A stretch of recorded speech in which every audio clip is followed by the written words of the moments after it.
of the RF Video Shoot Interview Series. Today we're joined by a legend in the business, former WWF Intercontinental Champion of the world. Actually the greatest, right? Well, there you go. You didn't give me what the title deserves. The greatest WWF Intercontinental Champion of all time. There you go. As Mean Gene used to say it, of all time, with emphasis on all. Started out in Memphis, WWF, and then of course WCW. Yeah. And Independence, Japan recently. Yeah. All right. My first question basically would be how you got started in the wrestling business. Well, you know, I get asked that question a lot, and I say it's an extension of childhood. I never really wanted to grow up. I wanted to just play around my whole life. But I was always into sports and entertainment, and I knew a lot of people. I see these Hollywood true stories and things where people talk. And the question always is, when did you decide you were going to be in the movies, or when did you decide you're going to be a baseball player, football player? And I decided, and I knew by the time I was third or fourth grade in school that I was going to be in pro sports or entertainment somehow. And I ended up in the best of both worlds. I got sports entertainment, wrestling. Right. Who basically trained you? Herb Welch. Herb Welch trained myself, and my training partner back then was Coco Beware. Herb Welch was of the famous wrestling Welch family that owned the Florida and Georgia and Tennessee wrestling territories. In fact, his nephew is Robert Fuller, or Tennessee Lee in the WWF, or right. Colonel Rob Parker in the WCW. That was Herb Welch's nephew, so I was trained by the Fullers and the Welches. Were you a big fan growing up watching the business, or? Some, not a lot, because we only got 3 stations out where I lived, and the station that had wrestling was kind of fuzzy on Saturday mornings. But yeah, in the days of Jackie Fargo and Don Fargo, and you know, the medics and the interns and the Von Brauners and the guys that were all around in the Nashville, Memphis area, I started watching wrestling. I think I was probably 12, in my teens, 13, 14. Right. And when you first got into the ring, like, what was your conception about the business? I mean, did you say, hey, I'm over my head, or this is what I want to do? No, I trained for 9 months straight. We were 2 nights a week. Coco and I trained, and in fact, one of another guy that went through that particular school, a couple of them, Carl Fergie, Larry Latham, who became Spot Moondog, and at one time was my partner in Memphis, and Dr. D. David Schultz, the guy that slapped the ABC 2020 John Stossel Right. guy. They all went through the school the year before me. But no, I was always in sports in school, whether it be high school, junior high, and everything. And so wrestling came easy for me. The only thing that I thought I might have made a mistake on, because I was teaching school and coaching football, and I had a nice little contract for $10,000 a year, and my first payoff in wrestling was $9. I thought, yeah, that might have been a mistake. Right. What was your relationship with Jerry Lawler before you started wrestling together? We're first cousins. It's, you know, disputed reports on that. He started wrestling about 5 years before I did, and had started to get over pretty strong in the Memphis area. And my other cousin, Carl Fergie, was the first one to start training after Lawler was already broken in. And here was 2 guys who never did any sports at all in school in any way, and had never been in any kind of entertainment, but yet they were in the wrestling business. Oh, well, here, I'm the athlete of the family. Maybe I'll try it. But I had friends in college that were hanging around the wrestling business, right, and hanging around at the Mid-South Coliseum on Monday night and going out to the TV studio on Saturday. Big football players from Memphis State. And they started training. They kind of enticed me. I really didn't think about getting into wrestling until after I was in college. Right. What was the Memphis territory like as far as travel and, you know, your learning? They had a couple long trips up to Louisville out of Memphis. Was 400 miles, and then you stay over and do Evansville, Indiana, and then it was 300-mile trip back down on the Memphis end. The trips weren't really hard. It's just they did them every week. There was no break in the action at all. But you know, that's a testament to what the wrestling business really was all about, was being able to go to a town every week with the same wrestlers and able to sell these buildings out or do good business. Mind you, we didn't make anything. I mean, the money was terrible. When like I said, I wrestled Luthez 3 times. All 3 times I made $9, and that was up in the they call them outlaw territories. I was working outlaw. Now they call independents or indies. But I was there for a year before I ever came into Memphis at all. Right. So I had already had a year of wrestling under my belt. As far as the trips, I knew the trips were going to be bad. I mean, I would drive from Memphis, where I was living, up and teaching up to Malden, Missouri. That was 100 and something miles. I made $9. It wasn't even enough to pay the gas or buy my beer. You actually teamed with Larry Latham as the Blonde Bombers, correct? Yeah. What are your memories of teaming with him? It was good. Larry had been had teamed with my cousin Carl Fergie in the Mobile, Pensacola area, and they had closed that territory down, and Larry was kind of out of work and came along. We met each other. I was working in Pensacola and got sent to Tampa for a tag team tournament, and Larry was sent out of Atlanta down there because they needed a guy, and they needed two guys to go there and be a tag team. So I met, Jerry Briscoe teamed Larry and myself up that night in Tampa for the tag team tournament. And so that's how we met. We both had blonde hair, and we both were looking for some kind of break or some kind of work, and we ended up being a team there and staying on in Tampa for a while as a tag team, underneath tag team. Right. And actually, one of the most famous matches that we always talk about here in the office is the concession stand brawl from Tupelo. Yeah, that kind of was the starting point for ECW. That started all the hardcore. A lot of people don't understand that. Excuse me, when I tell them, I've been in hardcore. Some of these young guys, they see me out in the independent circuit now. They say, "Oh, Honky Tonk Man, you don't take any bumps anymore." Well, I don't have to take any bumps anymore. I know how to work. I know what I need to do in the ring, so I really don't have to do all that nonsense that these guys do. But still, then they think and they look back and they see a scar here or a scar there, and they said, "Well, man, you have done hardcore." And I said, "Brother, I created hardcore with that Tupelo concession stand match." And I was telling a young man the other day, Eddie Gilbert was a young boy breaking in. His dad was wrestling in the Memphis territory when we did that Tupelo concession stand match. And Eddie just was obviously it made a lasting impact on him. So later on in his career, once he broke in, and I helped break Eddie in, and he had a few matches, and he went on to different places, and he met up with Paul E. and a guy, Joel Goodhart, who scammed a whole bunch of people around Philadelphia, and me included. He ended up then with Eddie Gilbert and seeing that tape, and it created ECW. No matter what they say, ECW guys they can dispute it if they want, but believe me, the Tupelo concession stand match has been duplicated and replayed in arenas around the world hundreds and hundreds of times. And it was, that thing was put together at the spur of the moment. Jerry Jarrett had Robert Fuller and Ron Fuller, and those guys had a whole crew of people in Memphis, and they decided to leave and go to Knoxville. So Jerry Jarrett was left with no talent. He had myself. He had Larry. Larry and I had just come in there from Tampa. He had Coco. He had Lawler and Dundee and Ricky Morton and Robert Gibson. He virtually had no talent at all. These other guys just left. And he came into Tupelo on a Friday night. He said, "We're going to have to do something. We got to do something to kick this thing off. Everybody's left. Everybody's gone. We got nothing going on here. It's going to die." And he said, you guys go out and have a 3-fall tag match. And he said, "Wayne, you and Larry, y'all beat Lawler and Dundee for the belts. And then just, y'all break it, tear this building up, tear the whole place up. We got to do something." And that's how it was done. Awesome. And we just did it that way. There was nothing else said about it. Just tear the building up. At the time, did you think, "Wow, this match is going to be a classic"? No. It was just one of those Pier 6 brawls that broke out, and then, once you get in a concession stand, you're throwing all the food in the pots and the pans, and it was really something to watch it back on TV and see it again. Now I look at it, it was like great TV. This was really, really good stuff, and consequently, they showed it on Saturday morning. Monday night, it sold out the Mid-South Coliseum. It was sold out. Turned people away. Mind you, I didn't make any money out of the deal, but that's beside the point. You also teamed with Tor Tanaka, correct? No. I was teamed with David Schultz, Larry, Kevin Sullivan. Kevin Sullivan and I was in Memphis together with Jimmy Hart when Jimmy created the first family of wrestling. We were the actual first family with Chick Donovan, Kevin Sullivan, myself. Danny Davis, Paul Ellering came in on that deal, and a guy named Killer Carl Krupp. Right.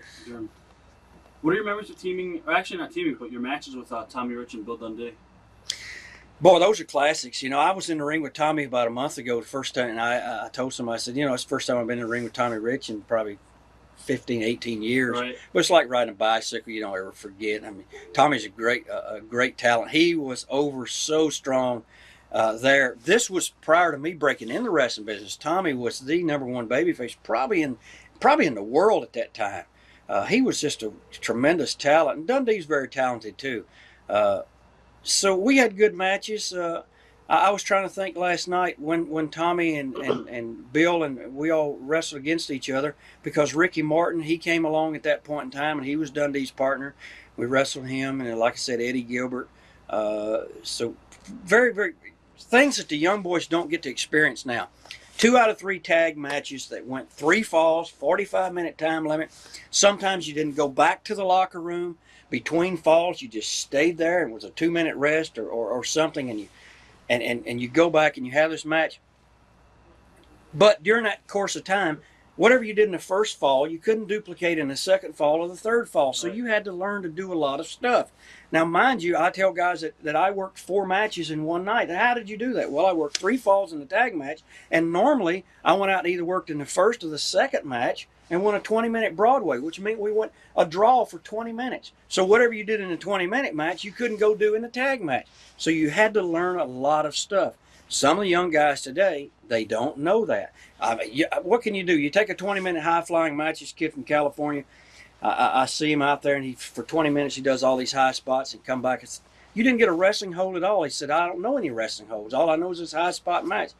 Well, what are you going to do if you go to Japan or you go to England or you go to Germany? I said, you've limited what you're going to be able to do because you don't know anything. I said, what if the first minute of your match, your opponent blows out his ankle or his knee or his shoulder or his neck, and now you have to get a hold on him because the promoter says, I want 20 minutes. Right. And if you don't give the promoter 20 minutes, I said, what if you're working on TV? What if it's a satellite hookup and you got to have 20 minutes? You're the last match of the night. And now you can't do it because all you know is high spots. So these young guys have limited themselves that way. That's where we were fortunate when we broke in. We learned and had to learn a lot of stuff real fast. It's true. What are your memories of Bobby Eaton? Probably one of the greatest workers of all time. Bobby, I think, my own personal opinion, Bobby's been overrated as that greatest worker of all time.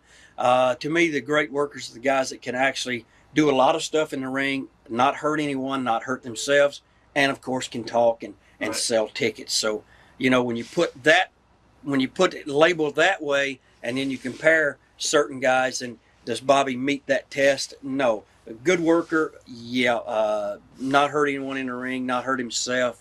Very durable, very flexible as far as not being seriously injured himself. He worked really hard for less pay when he should have made more money. Right. That's the way I look at what Bobby did. Great workers are the guys that total package, that can do it all and also demanded to be paid for their talents. Now, were you there when Onita was there, or did he come after you? Onita came after me. I was in Japan, and I was in Puerto Rico with Onita for a year, and then I went to Japan for Baba's office and came back. And Onita was there with Fuchi, and Tojo Yamamoto was their manager just for a short time. They left shortly after that. That's when I teamed with Kevin Sullivan and the First Family came along. Okay. Now, how did you wind up in Stu Hart's promotion up in Canada, Stampede? Oh, gosh, I wish I'd have never went there. I left Pensacola. David Schultz was in Pensacola. David and I were in Pensacola, and David had been to Calgary and had done very good business for Stu, I guess, and at that point in time, the dollar was fairly equal to each other, Canadian dollar and American dollar. And David had a good guarantee, $700 or $800 or $1,000 a week. So he had left Stu and came down to Pensacola, and we were working there. And I was making $400 or $500 a week in Pensacola, 4 days a week, living on the beach. I mean, I was happy. Right. And then here David comes, and Robert Fuller and Ron Fuller screwed him around. He always thought somebody was screwing him around. He thought he was getting screwed around, so he decided to call Stu and leave. And, of course, David never liked to do anything alone. He liked to have someone with him. And we had been in the car together for a year or 2 years. And back and forth. And he told me, hey, if you go to Calgary, we can do this. We'll do this angle with each other. You come in as my partner, turn on me. I get a good guarantee. And so I ended up leaving and going to Calgary, and that's how that happened. How was David? What was David like? Was he cool or? Well, yeah, he was. Great guy, honest guy. Tell you the truth right up front. If he looked at you and he said, I like you, be my friend, you were a friend of his for life. If he looked at you and said, I don't like you, leave me alone, don't even mention my name, don't ever talk to me, that's what he meant. He would never go behind your back and say, I don't like that guy. This guy's, he does this, he does that, I don't mind. He would tell you right to your face, I don't like you, don't talk about me, I heard you've been talking, don't talk about me, don't sit in my chair, this is, He was very straightforward and upfront. He dealt with the promoters that way. Promoters do not like people who would stand up in that fashion. And I picked up some bad habits from David. That happened to be one of them. It's bitching and pissing and moaning about my money all the time. And right. Promoters don't like to hear that. What were your early impressions of Stu Hart? Oh, gosh. The very early impression was Stu told me on the phone what my guarantee was going to be. And the first week I got there and got my check, it was $400 off that guarantee. So my first impression was he and I went in the shower room and had a big argument right. that ended up with me trying to walk out. And then I did start. I walked out and left and got in the car and took off. And then he called me back. But Stu was a real businessman. He understood the wrestling business. He came along in real tough times himself, a boxer and a wrestler and all-around athlete. And just to survive in that territory with the extreme conditions of the weather in the wintertime, it is a testament to anyone who can go there. I've had guys, said, you were in Calgary. Yeah, I was there. Yeah, I was there. Well, how long were you there? I was there 2 months. 2 months. You didn't learn anything. It was summer or winter. I was there in the summer. That was a vacation. Huh. The guy that goes there and stays for a year, 2 years, 3 years, 5 years, like Davey Boy and Dynamite and Brett and Jim and all those guys that came through there, everyone who went there and stayed for a long time, there's a fraternity, a camaraderie between those guys. It's a bond between guys that went and stayed in Calgary that's like no other territory, right. No other place. There is a professional respect for guys that went and stayed there. I mean, I must have been glutting for punishment. I loved aggravation. I not only did it once, I went back and did it again. I couldn't get enough the first time. No, he tried to get me there. He tried to get me down in the dungeon, but Stu knew that he needed a mixture of wrestling and show business, and I was the guy that did the show business there, right. And he liked that. And Stu and I have had a great relationship. Had a great relationship with all the sons up there, every one of them. Sometimes I talk about Brett and Brett's attitude and not ever wanting to lose in Canada. Brett never wanted to lose anywhere, whether it be in Canada or anywhere else. But they were all good guys. There's a respect there with us because we were there and we suffered through together. That'll never be broken. That bond's great. Your memories of working with Dynamite? Very talented for a guy his size that had to struggle to actually put on weight and to be big enough to make it in a big man's business. He was the creator of all the outside aerial stuff. Jimmy Snuka, I can't really say that Dynamite created because Snuka was long before him and Jimmy did the stuff off the top. But Jimmy kept all his stuff in the ring. Dynamite Kid was one of the first guys who ever did the stuff that would dive out in the crowd or outside. And another guy that beat himself to death, destroyed his body, working in England and Japan and in Calgary for not very much money. Turned out to be a very bitter person he did toward the end. Multiple injuries and recreational substances that he might have used later on in life created a lot of problems for him. Right. Did you ever have any problems with him at all? Because I was reading his book and he wrote something. Well,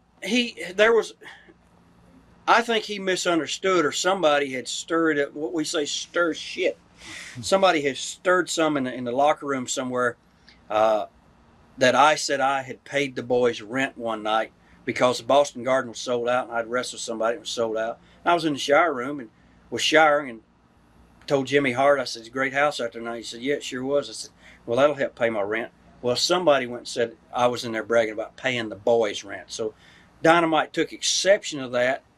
And then there was jokes made about Harley Race with his bag on his side because Harley had the what is it, colostomy or something. The bag was on the side, and Bobby Heenan was making all the jokes that, hey, you can't give Harley Race the atomic drop anymore, and break his shit bag and everything. But those kind of things, and somebody stirred that pot.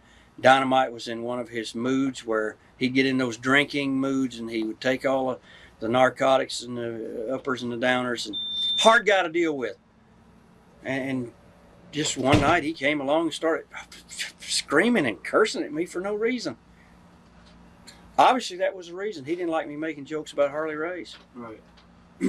But now I have to say, well, look at him.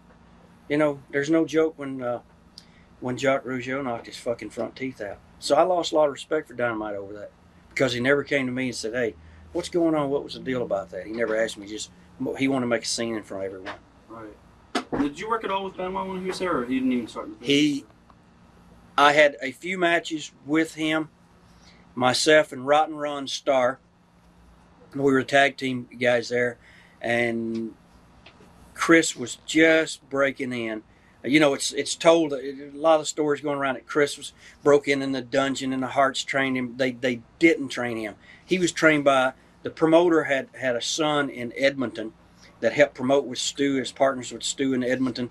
And that particular guy, they were a tag team. It was Mike and the mechanic. I forget his last name, but they trained Chris in Edmonton. Chris was already pretty well trained when he came into Calgary. Another very good talent. The only problem is interviews. Right. Interviews and size. Right. Interviews and size. I tell a lot. It's too bad, but this is a big man business. If you're not over 6 foot tall, it's very difficult to make it in the main event of the WWF, because they have consistently over the years promoted big guys. It's just how it is. You're not going to make it in the NFL normally, in most circumstances, being under 6 foot tall. You're not going to make it in the NBA being under 6 foot tall. There's always the exception. That's one guy here, that one guy there. But the overall thing, no. Right. Very seldom. The odds are really against a small guy, whether it be a Perry Saturn or a Chris Benoit or Dean Malenko or Dynamite Kid or any of those guys that came along that were smaller. Was there a place for junior heavyweights on the card? Sure, there's a place for a lot of guys on the card, but you can't have your whole card made up of, like WCW does nowadays in the year 2000, of all underneath small guys. It's just not going to sell. What do you remember about Brett from those days? I mean, what was he like? Like always, Brett's never changed. He's still the same. Most of us are still the same. We don't ever change. Brett's notorious for showing up late. He was, that was the thing that he had told Bischoff one time when Bischoff interviewed him for coming to WCW. I do have one problem. I show up late. Brett will show up. I mean, if the show starts at 8 and he's in the main event and he's not going to go to the ring till 10, he'll show up at 9 or 9:30. I mean, it kind of puts a promoter in a situation. Gosh, is the guy going to show up? Well, he always does show up. He never misses unless it's something extraordinary. Hard worker, dedicated. He has one match worked out that works for him very well, and he does that same match over and over again, much like Ric Flair. Mind you, he can do a lot of stuff, but he's at a point in his career where he didn't have to do a lot. He does the same match over and over. Very bland interview, I thought. He's always been that way. Most Canadian guys are that way. Not a lot of expression. Brett never showed any expression, either in interviews or if a guy was stomping him in the head, he still had the same expression on his face. He was expressionless. Right. Got a big push in the WWF for some reason that I don't know why. Great tag team. They had the Hart Foundation thing was good. Brett by himself, he was okay. He did okay. The numbers of him doing sellout business like Hogan did or Bruno or Superstar Billy Graham, we'll leave that to the historians. Right.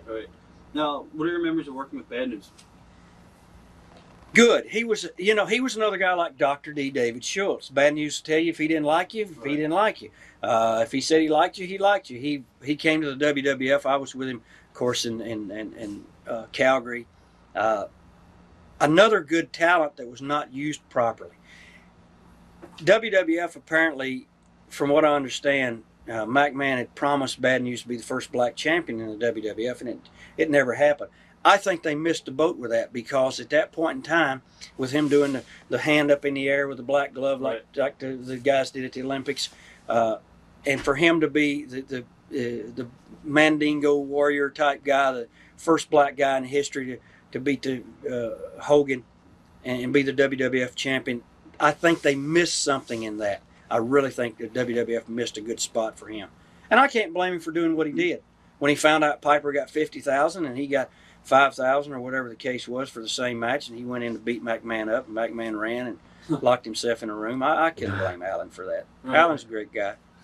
Now, how did you wind up getting into the World Wrestling Federation? I mean, when you left Stu Hart, were you champion at the time? Yeah. Okay. Yeah, I was the, I don't know what they call it, North American Heavyweight Champion up there. Brett and Jim, Dynamite and Davey had left the year before and gone to the WWF, and then Vince had made his, what we called his raid, where he went through and took all the top guys out of the territories from all over the country the first year, and he came through the second year and took more, because he had actually done what he thought he could do, was go nationwide, worldwide with the WWF and put it in the mainstream media and get mainstream media coverage. It had happened. Things were really clicking. They were running 2-3 towns a night, and they needed all this talent. So the second trip through was when I got picked up. I'm glad I did. I could have probably went in earlier. I tell people, I didn't call the WWF and try to go there because I didn't think I was good enough. You know, you hear these guys saying now, yeah, I've been training for 3 months and I hope to get picked up by the WCW or WWF. You're 3 months in your training? I was 12 years and I didn't think I was still good enough to go there, because I compared myself, I put myself to compare my talents with people like Bruno and Superstar Billy Graham and the Valiant brothers and all the greats that had been through the WWF. But then when they were going through and they were taking guys like my friend Terry Gibbs, who works over at US Air now in Pittsburgh, and he was there working, and of course Ricky Steamboat and Jimmy Snuka and Paul Arndorff and the Junkyard Dog, and all these guys were getting picked up. Well, you know, I'd been with those guys for the last 12 years, so when the opportunity came, I went. Right. And you know, I have no regrets about it. What were your early impressions of Vince? I always knew that he was a promoter. I knew that. No matter what, he was management and I was talent, and there's a difference. There'll always be a difference between that. You can never be, you know, right beside your boss forever. I mean, that goes without saying. You can look at the list of guys who's been through there, who've been thought that Vince, you know, oh, Vince really likes me. I'm his favorite. Okay, sure you are, Brett. Sure you are a Hogan. Sure you are a Piper. Sure you are a Nash. The list goes on and on of guys that's not there anymore who thought, oh, Vince really likes me. Vince really likes you because at this point in time, he can use you as a piece of talent. And that's what you are. He's management, we're labor. I always knew that. I knew he was a promoter. I knew that as long as I had something to offer him, he would use me. And if he felt like, promoters are funny people. We always characterize them this way. As they have us, we're the talent and we're a bunch of toys. And they play with us toys until they get tired of playing with that particular toy. They're like a small child. When a small child gets tired of playing with that toy, he pushes it aside and goes on to another toy. Well, he doesn't really discard the toy yet. He might keep it around and go over in a toy box and pick it up and play with it again someday, as McMahon has proved that he will do. He will bring guys back periodically and play with them again. Now, if he's playing with the toy and he screws it up and the spring gets too tight and it breaks and it gets all messed up, sometimes he'll try to fix it like a kid. He'll take it apart and work on it a little bit to try to fix those screwy pieces of talent that might have gone haywire. But yet, sometimes the toy breaks and he says, the heck with him. You know, it's a case of my friend Jake Roberts. You know, Jake had numerous opportunities there. Ended up, you know, with his nightlife carried over into his daytime life, and ended up going into situations where he had to be treated medically and clinically for certain things that he had done. But time and time again, Vince kept bringing Jake back and, you know, fixing that toy, putting him back together and let's play with him some more. But then there's some guys who might have done a lot lesser of things, and they said, no, get rid of him. He's gone. So that's how I characterize it. Now, I knew that going in. I mean, I'll go to my grave always believing that, because that's just how it is. It's a good analogy. You know, not only that, you know, he's just a thief in a custom-made suit. He steals money like every promoter. Now, who came up with the Honky Tonk Man? You steal money. Who came up with the Honky Tonk Man's gimmick? I did. I took it off a record from Johnny Horton. Johnny Horton was a country rock singer in the late 50s and early 60s, and he had a song, I'm a honky tonk man. Right. So I adopted it off of that particular song. I had long blonde hair and would spray paint the hair all different colors, and it was all punked up, and call myself Punk Rock Wayne Ferris. Back in the late 70s, way before anything punk rock had even, I mean, they talk about Frank Hickey, the spaceman Frank Hickey being before his time. Believe me, punk rock was way ahead of his time. It would have been a perfect character for now. Long blonde hair, spray painted, spikes sticking up all over. But that was just a takeoff of the music business. I've always believed that wrestling and music went together. Even though this was back before they even played music to somebody, when they had an entrance theme. There was none of that when all this was going on. But I took a lot of my interview material off of certain songs and records that had been done on the radio, because the things that were said, the rhymes that were made in songs could play right into what you were saying on a wrestling interview. Because if you're struck for words and you can't, and here's something good for young guys. You want to learn how to do an interview, sit down and listen, not rap music and all that nonsense. Sit down and listen to some songs that you can really hear the words being said, and pick those things up. And you know, I used to do one with Mean Gene Okerlund, and I still do it sometimes. Someone out, you know, you catch a wave, you be sitting on top of the world. Well, that's a song from one of the Jan and Dean beach things, surfer thing. Catch a wave, you're sitting on top of the world. You know, they might say, hey, how do you get that little pompadour in your hair? Hey, brother, catch a wave, you be sitting on top of the world. That's something off a song. So the whole Honky Tonk Man character came off a song. I had the sideburns, I had blonde hair, and I did a thing with Austin Idol in Pensacola where it was not, the old thing in the South was hair versus hair. Somebody gets a haircut and somebody gets their head shaved. Here I was with this long blonde hair. Idol had his blonde hair. I had the sideburns, and I needed a change. The punk rock thing was dead. It was just wasn't happening. Nobody really understood what it was all about, especially the redneck people. They didn't understand what a punk or punk rock was. So in the wrestling business, you really have to be thinking in ways to keep yourself going, and in a way for me to keep myself from dropping from the top of the card to the middle of the bottom of the card was to come up with an idea, and I came up with this idea, and I was the Alabama heavyweight champion to go against Austin Idol, and the loser of the match has to have a hair dye match. There's not room here for two people with blonde hair. Right. I'm the only natural blonde. My hair is natural. Yours is bleached, it's yellow, it's all this nonsense. But anyway, we came up with a hair dye match, and then I lost the match and ended up dyeing my hair black. So I had the black hair.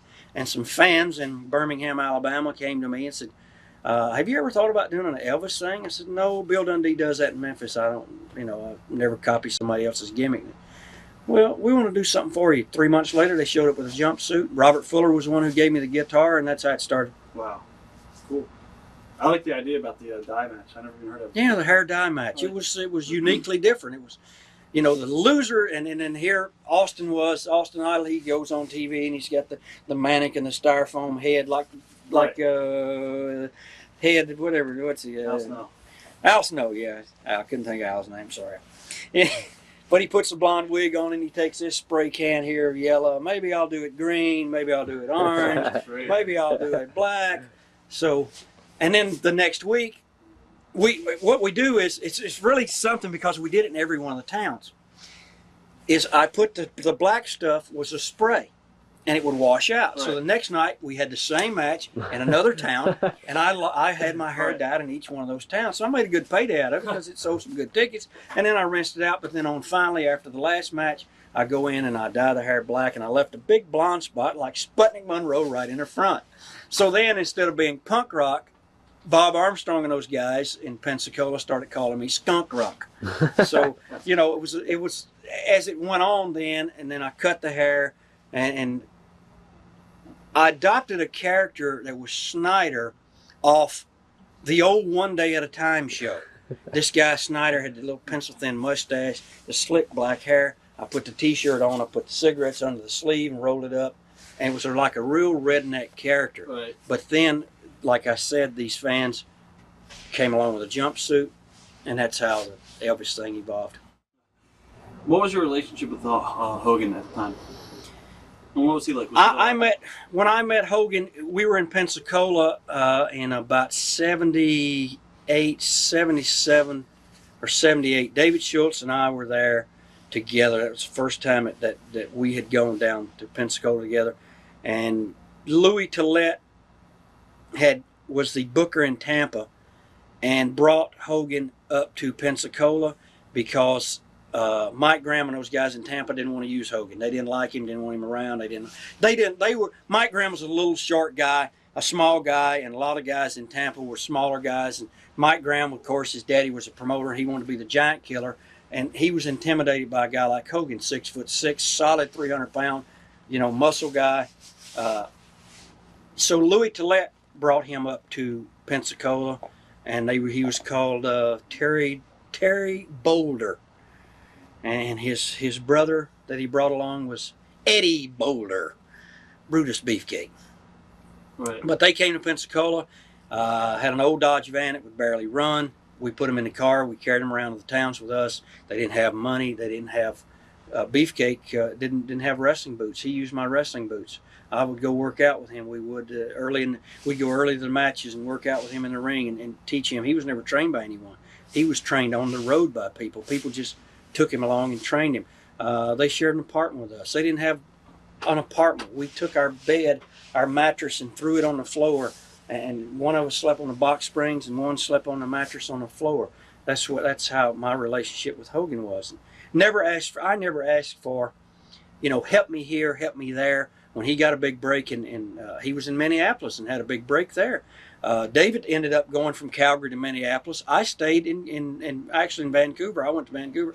I stayed there. David went to Minneapolis and did very well with Hogan, and then went on to the WWF the first year with Hogan. I didn't. I never called and said, look, David, help me. Want to talk to Hogan? Bring me in. None of that. I always wanted to make it in the wrestling business on my own merits, on my own talent, on my own abilities, without having to say, hey, you owe me. I helped you. Pay me back. That was not the case. And I never did that. So when the opportunity came for me to go to the WWF, Hogan was instrumental in that because they came to Calgary. I was there. I worked on the show that night in Calgary. He talked to me. He said, hey, man, what have you been doing? Why don't you come over and come with us? Blah, blah, blah. David, he messed up. He slapped this guy. They had to fire him. And David went nuts. I said, well, I don't know. You think I could do good there? I mean, can I make any money there? Man, you make more than you ever made in your life. Go on, brother. You got to come here. So, I went. I never asked for anything from him while I was there. I went to the WCW because, hey, brother, come on. You got to help me in the WCW. I went there with no contract, with nothing. Didn't ask for anything. Then, Bischoff was the one that promised a contract. And when it came down to do the job for Johnny B. Bad on national TV, well, I'm not doing a job for anyone unless I have the same kind of a deal that everyone else has. Bischoff didn't want to go for it, and Hogan turned his back on me. Hey, brother, I can't help you. Well, if he couldn't help me, then nobody can. So I was going to ask you about that later, but no, I can get into that more. Okay, He's an old bald-headed son of a bitch. So actually, Hogan's whole personality has changed over the years. Yeah, he somewhat opportunist. That's what they call him. Opportunist. What can you do for me now? And if you can't help me now, or if you can't do something for me tomorrow, then I don't need you today. probably picked that up from Vince, from being around McMahon, because the times that I knew him prior to him being around McMahon so much, he wasn't like that. I think he probably picked that up. He was with McMahon for right beside him, around him all the time for 6 or 8 years. And most of the guys that have been around, Shawn Michaels, Helmsley now, probably it's happened to The Rock. I hear his attitude's changed.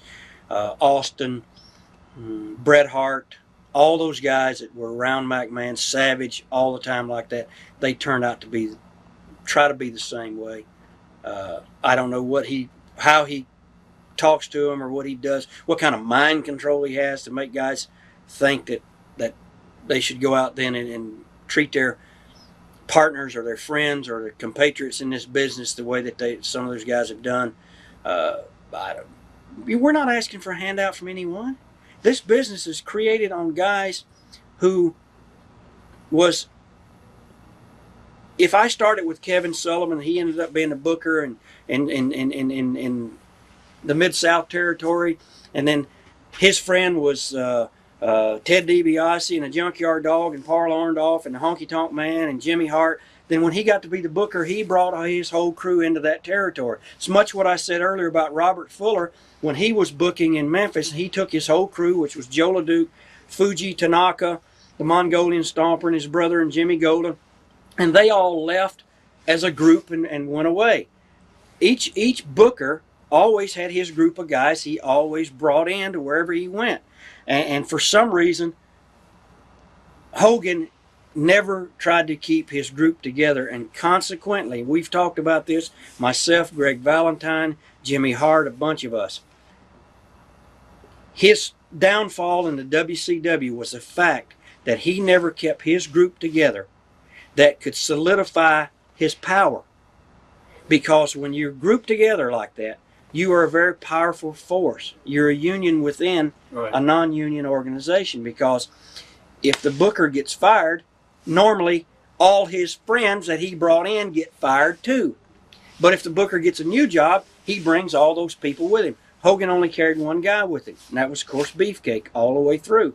Consequently, when the power struggles in the WCW that Hogan thought he could do on his own from just being educated through McMahon, it didn't work that way. There was too many forces pulling against him. But if he would have had the Greg Valentine, the Honky Tonk Man, the Superfly Snuka, the Bushwhackers, and Jimmy Hart, and all these people together as a group with him, that he, in the beginning, that's what he said he wanted. He wanted to make an impact, and he needed help, and he wanted to come into the WCW to make an impact and get away from that four horsemen, the Ric Flair. Believe me, Ric Flair has always had his group with him.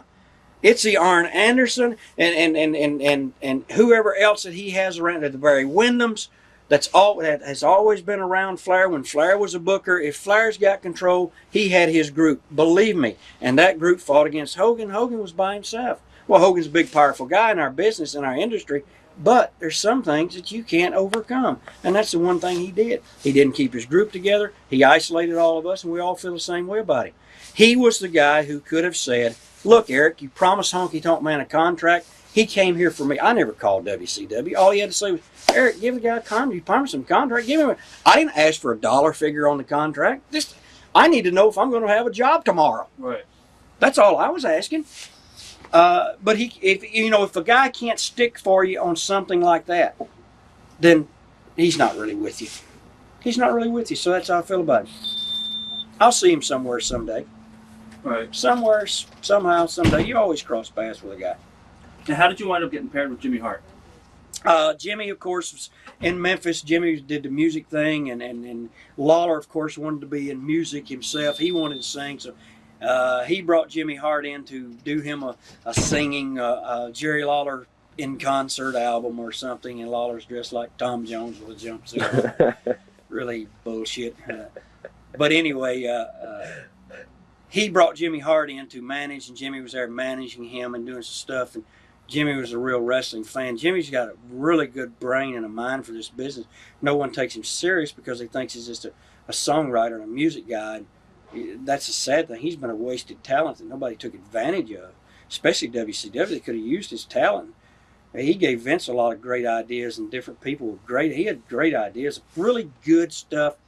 Jimmy still sees the wrestling business, and I think we all should. You got to see this business as a mark. We're all marks. If we wasn't marks, we wouldn't be in here.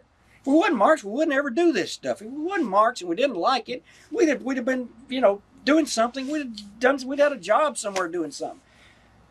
So a lot of people thought, well, Jimmy Hart's just a mark. Jimmy's a mark. Jimmy was not a mark. Jimmy's very, very smart, very talented in the wrestling business. Jimmy helped incorporate, and this is where Jimmy and I got along, because I would say on my interviews things from music, from songs in the 50s and 60s, and he'd pick right up on it because he knew that. Right. So our relationship kind of matured and grew together. And once he's through this first family of wrestling together, then it was just a natural. It's too, if I had known how to get in touch with Jimmy when he went to the WWF the very first time, I probably could have called him and could have went there with him and started earlier in my career. But the way things worked out, it worked out for the best.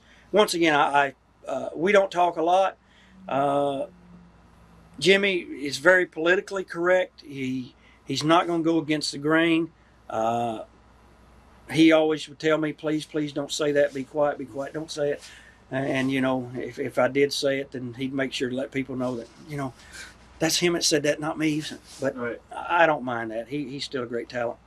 When you first came to the WWF, what was the locker room atmosphere like?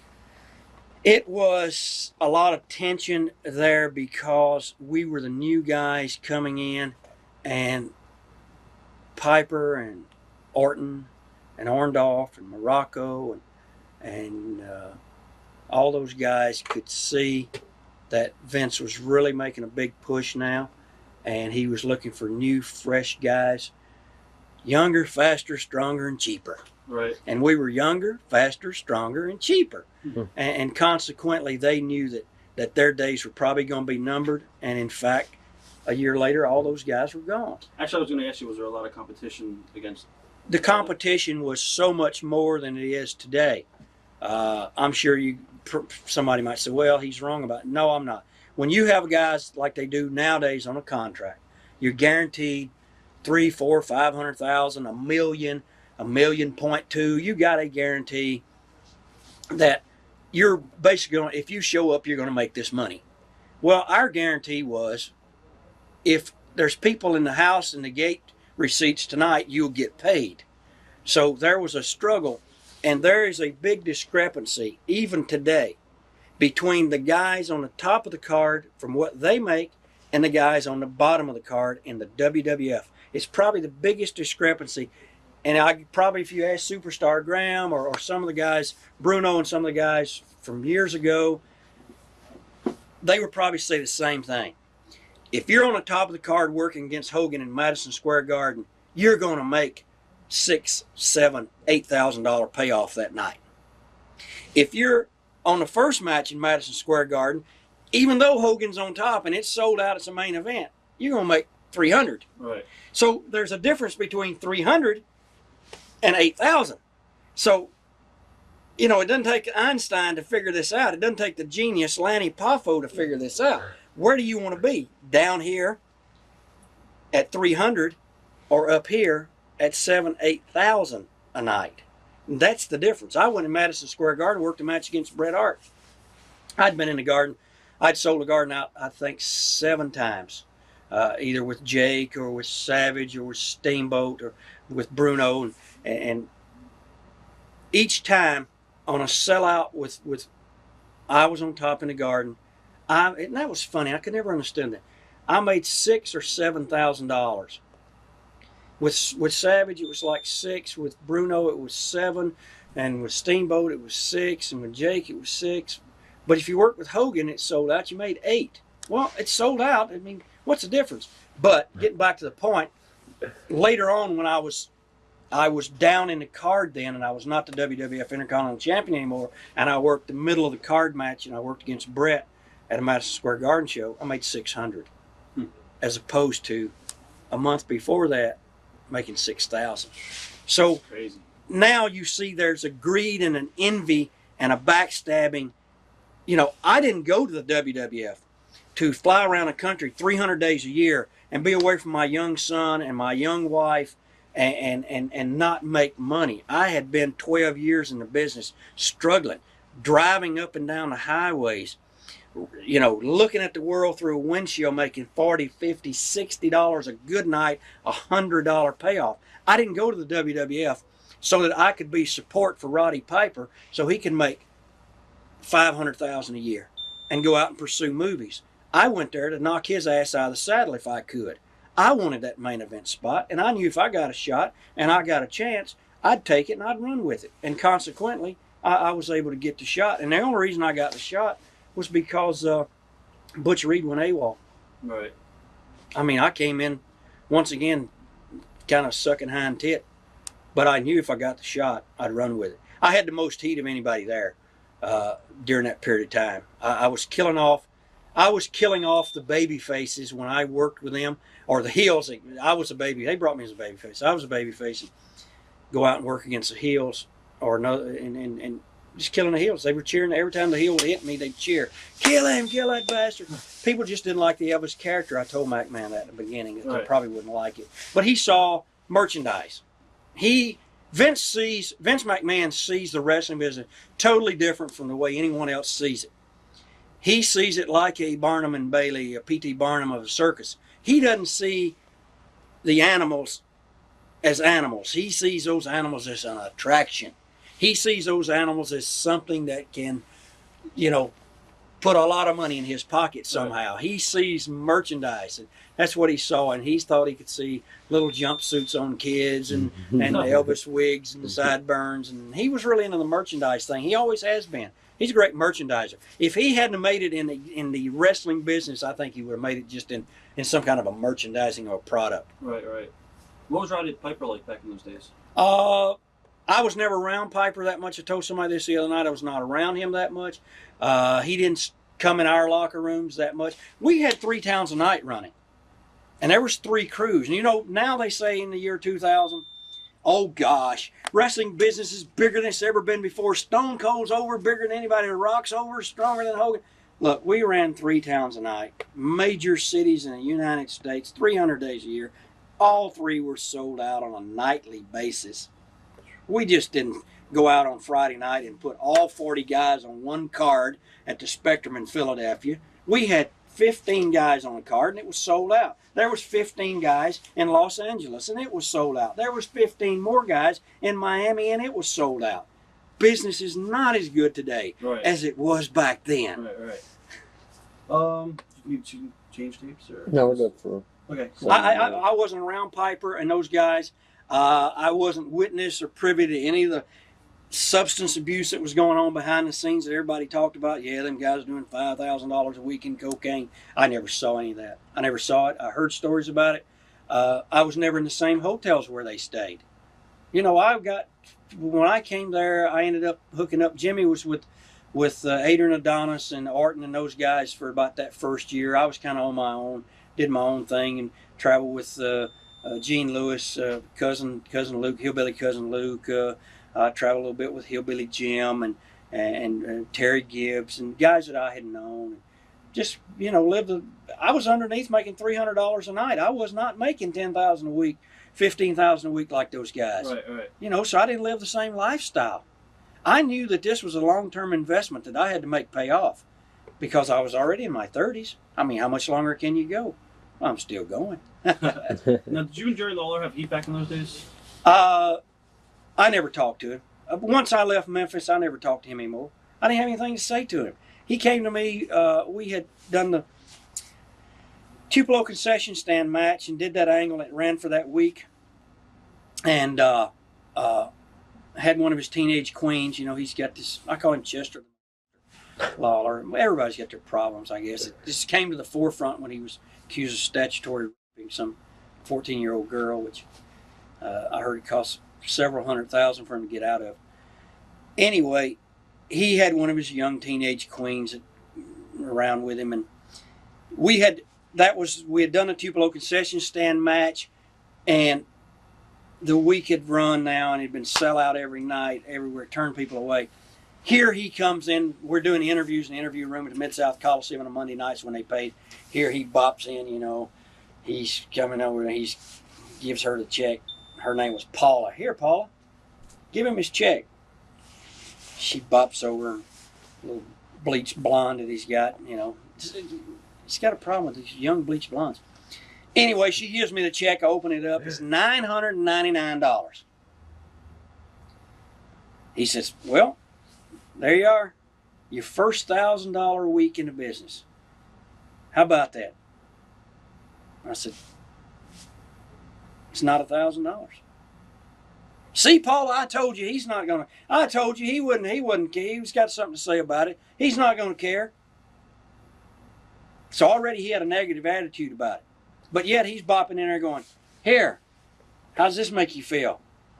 Your first $1,000 a week in the business. Well, it's not $1,000. It's $999. And I said, every house we worked on was sold out. It should have been twice as much. See, I knew he was going to complain. He don't appreciate anything.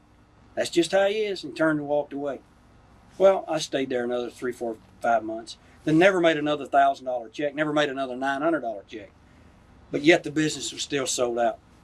And I, at that point, which the year before that when I was first breaking in there, she'd fill out the booking sheets. And I'd get my booking sheet. It'd have one town on it. Have Louisville. 400 miles, one way, $40. I'd go make the town, come back. I'd go to TV on Saturday. How come you wasn't in Tupelo on Friday? What do you mean? You were supposed to be there. Wasn't on my booking sheet. What's in my book right here? You know, who's playing the games now? Right. So now I'm missing town. So they booked me 400 miles one way, $40. I couldn't ride with anyone because I was the only guy on the tour. So I had to drive by myself. But I went ahead because I was trained, shut your mouth, do what you're told to do. And I did that. So then, you know, finally I said, gosh, can I get just a few more bookings? Well, if you buy more outfits, if you get more masks, I'd go in the card. I was the Masked Marvel, the Spider-Man, you know, the Dingo Man, you name it. I was the guy under the mask. If there was 4 masked guys on the card, I was him. Buy a bodysuit, cover up so they don't know you. Buy more outfits, I'll book you more. Well, you're making $40 and you're driving 800-mile round trip. How in the hell are you going to buy more outfits? Right. So, you know, there was a little bit of a problem there. He was in a position to, as a booker, once again, to solidify someone around him. You know, I would have stuck with him through thick and thin if he'd have stuck with me. But he didn't.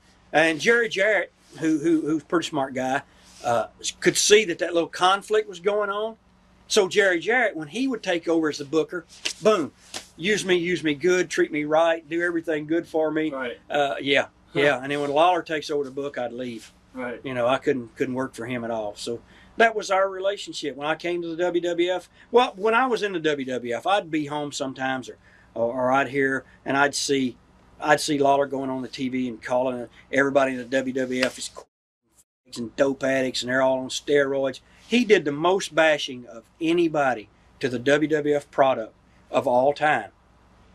And to think that Vince would bring him into the WWF, he sued the WWF over the name, the King. He held up the gate receipts in a lot of towns. He put injunctions on the WWF for gate receipts where Harley Race was there as the King of wrestling. So that all had to be, what a big mess it was.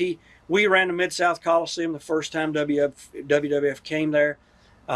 Just so happens, just prior to the 5 o'clock news coming on, the strongest station in Memphis where he had his wrestling show, there was a grease fire in the Coliseum, and they broke into the news. Breaking story, there's a fire at the Mid-South Coliseum. Now, what do wrestling fans think? There's a fire at the Coliseum, we better not go. Never proved that he had anything to do with it. But still, I came to the WWF, and then I never thought he'd do anything there. He didn't. He never got over it. I came there. We didn't have anything to say. I still got nothing to say to him. I got nothing to say to him about him. Unless you get them to open up and tell you what they're really like. You never know what people do or what shit goes on behind the scenes. You know, what we can sit here and tell you about the locker room, it's like Hawk. Now, Hawk can tell you some stories that I don't know because he was privy to more of it. I don't know if he told you the story about him sitting there telling Vince about Vince chasing little boys and all that stuff. But he did that. That was the last time he was there before he got this last segment. He had a big argument. But there's been so many. big arguments and things that happen. I'm watching the WWF Raw one night, and I see McMahon, and he's sitting there.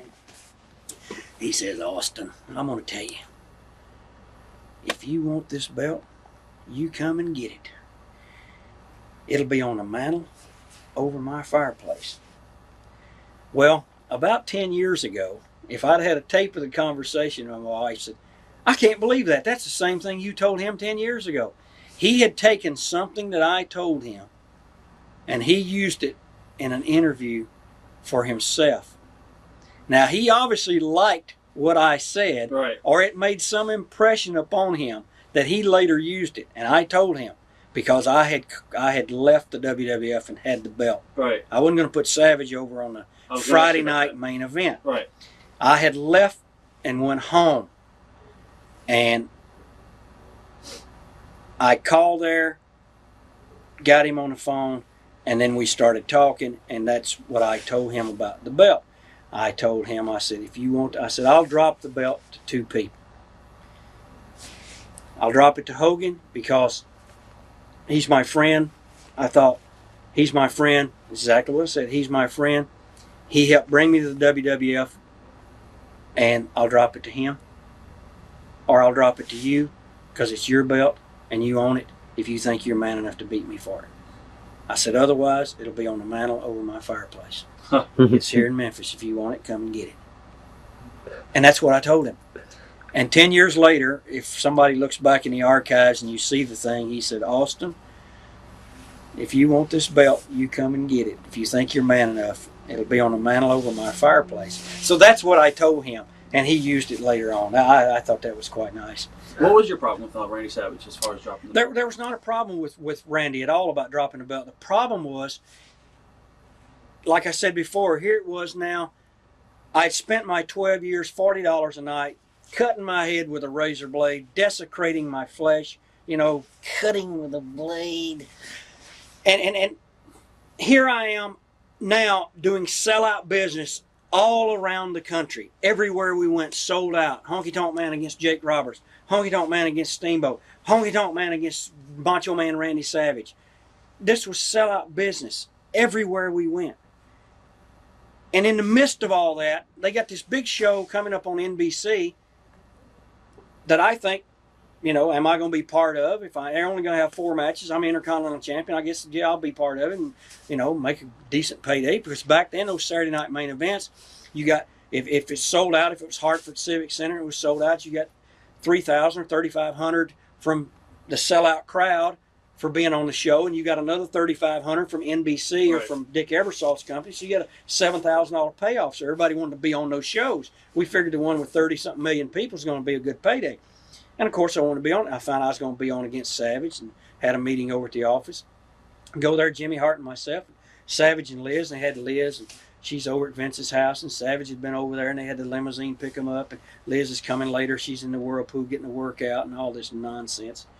Jimmy Hart and I, we drove in from somewhere in a rental car and barely got there, and cold and some snow and everything going on over in Connecticut, and sleep in some cheap flea-bitten hotel that night, trying to save money. And the whole time we were there for the meeting at the office, McMahon and Pat Patterson and Randy and Liz. Randy then and Liz came later.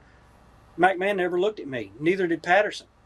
He had Savage over here on this end of the couch, me and Jimmy over here. I was here and Jimmy in a chair, and him and Patterson over here. They kept talking to Savage, saying, Randy, this is going to be the greatest thing. We're going to put a rocket on your ass and send you to the moon. Exact comment. Jimmy Hart can verify this, even George Animal still, because he asked me one time. Every time he sees you, I'm going to put a rocket on your ass. Anyway, that's what he said. I'm going to put a rocket on your ass, Randy. I'm going to send you to the moon. Here's what we got planned, what we want to do on this show. You go out there, got you guys set for about a 10-minute match. Randy, it's all you. I want you to do everything. Pat's going, Randy, you just take the whole match. Bing, bing, bing, this spot, that spot, boom, boom, boom. When it comes time, Randy, you set Honky up, give him the big elbow. 1, 2, 3. Bring Liz in, put her up on your shoulder, serenade her around. You're the new Intercontinental Champion. See what I'm saying? Now, he says, keep this in mind. You bring Liz in, you put her on your shoulder, you serenade her around. Then he looks over at me and he says, he doesn't look at me, he looks at Jimmy. Jimmy? And at that point, Jimmy, you pull Honky out of the ring, and Honky, you take him to the back, and he won't be seen again. Now, I just sat through all this, and I listened to him say, I won't be seen again. He's basically killing your career. Right. Huh. And he said, once I won't be seen again, I said, well, where does that leave me? We're going to rebuild you. We're going to rebuild you. Well, once again, being around my friend, Dr. D. David Schultz, who influenced me a lot about promoters and their scheming, conniving, backstabbing, I knew there might be something more than him going to repackage me. Repackage me how? Back in the first match again with the Genius, Lanny Poffo, and S.D. Jones, and the popcorn match with Tito Santana for 25 minutes every night? That's not what I put in all this time and effort for. I never complained 1 minute about anything. That was the first time that I thought something's going on that I don't like. No matter if they put me on the last match every night and I never got food because all the restaurants were closed. No matter if I had the 6 o'clock flight in the morning and everybody else had the 11 o'clock flight, I never said a word. I felt like I've got this belt, make the best of it, make as much money as I can. Because when it's over, it's over. Consequently, I left that place and I just shook my head. I mean, that was it. We got up and left. And I got over the phone. I said, Jimmy, just pull over here to the phone booth a minute. I got over the phone and called my wife. I said, you ain't going to believe this. He wants me to put Savage over right in the middle. And he said, I won't be seen or heard of again. He's going to repackage me. She said, well, that's nonsense. I said, yeah. We're sold out in advance for the next 2 weeks before this show. It's all sold out everywhere. They've already sold the tickets. Every place we're going already sold out. I said, I don't know what I'm going to do. I don't know. I just don't know. I said, I don't think I'm going to do it. I think I'm going to walk. So we ended up, we worked in Hartford or New Haven that night. New Haven, I think it was, that night, or Hartford, and then flew to Calgary to start a Canadian swing. And when I got to Calgary, I called Jim Barnett from the WCW and told him, got him on the phone right away. I mean, it was none of this nonsense. I had been trying to call McMahon for 2 days to tell him, I'd like to meet with you, I'd like to talk to you about it. He wouldn't take my calls. It was, no, Vince is in a meeting, or I'll have him call you back. Never called me back, nothing. This went on for about 2 days. Finally I said, hey, fuck this motherfucker. Right. I'm getting out of here. I'm taking this, I'm leaving. They're not killing me. Because I was real hot. I mean, I was hot. Property. So I got the number for, I had Jim Barnett's number anyway. I called his office right away, told the girl, I said, this is Wayne, this is Honky Tonk Man, I'd like to speak to Mr. Barnett. Put me right on the phone. Told him what was going on. He told me, son, by all means, whatever you do, do not do that job on national TV. And the next time you call here, you use your real name, okay? You know how many people have done the Jim Barnett impression on our shoots? So anyway, he was very smart. He said, the next time you call him, when you call me back, he said, I'll talk to Jimmy Croc. He said, Jimmy Croc's on vacation right now. He said, I'll call him and tell him. He said, call me back. I think it was tomorrow. He said, call me back tomorrow morning, certain time. And he said, use your real name. Because, see, the people in the office down there knew my, scuttlebutt would have been, Honky Tonk Man, just call here. So, boom. There was all kind of skullduggery going on between the two offices back then. Somebody called and tell Vince so-and-so call, or somebody from WCW called, somebody from WWF called WCW and says, hey, guess what? So-and-so just called here. They're trying to leave you. So he told me to make sure you use my real name. So the next day when I called him, then it was, this is Wayne Ferris calling for Mr. Barnett. They put me right through and they didn't know who it was, see.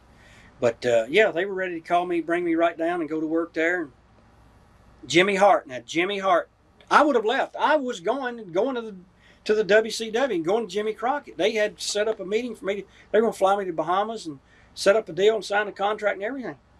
And Jimmy Hart said, please don't do it. Give Vince the benefit of the doubt. At least call him and tell him that you've talked to Barnett. He said he's going to find out. Believe me, somebody's going to tell him and he's going to find out. Well, and I'm thinking, yeah, somebody's going to tell him. Who's going to tell him? Jimmy, you going to tell him?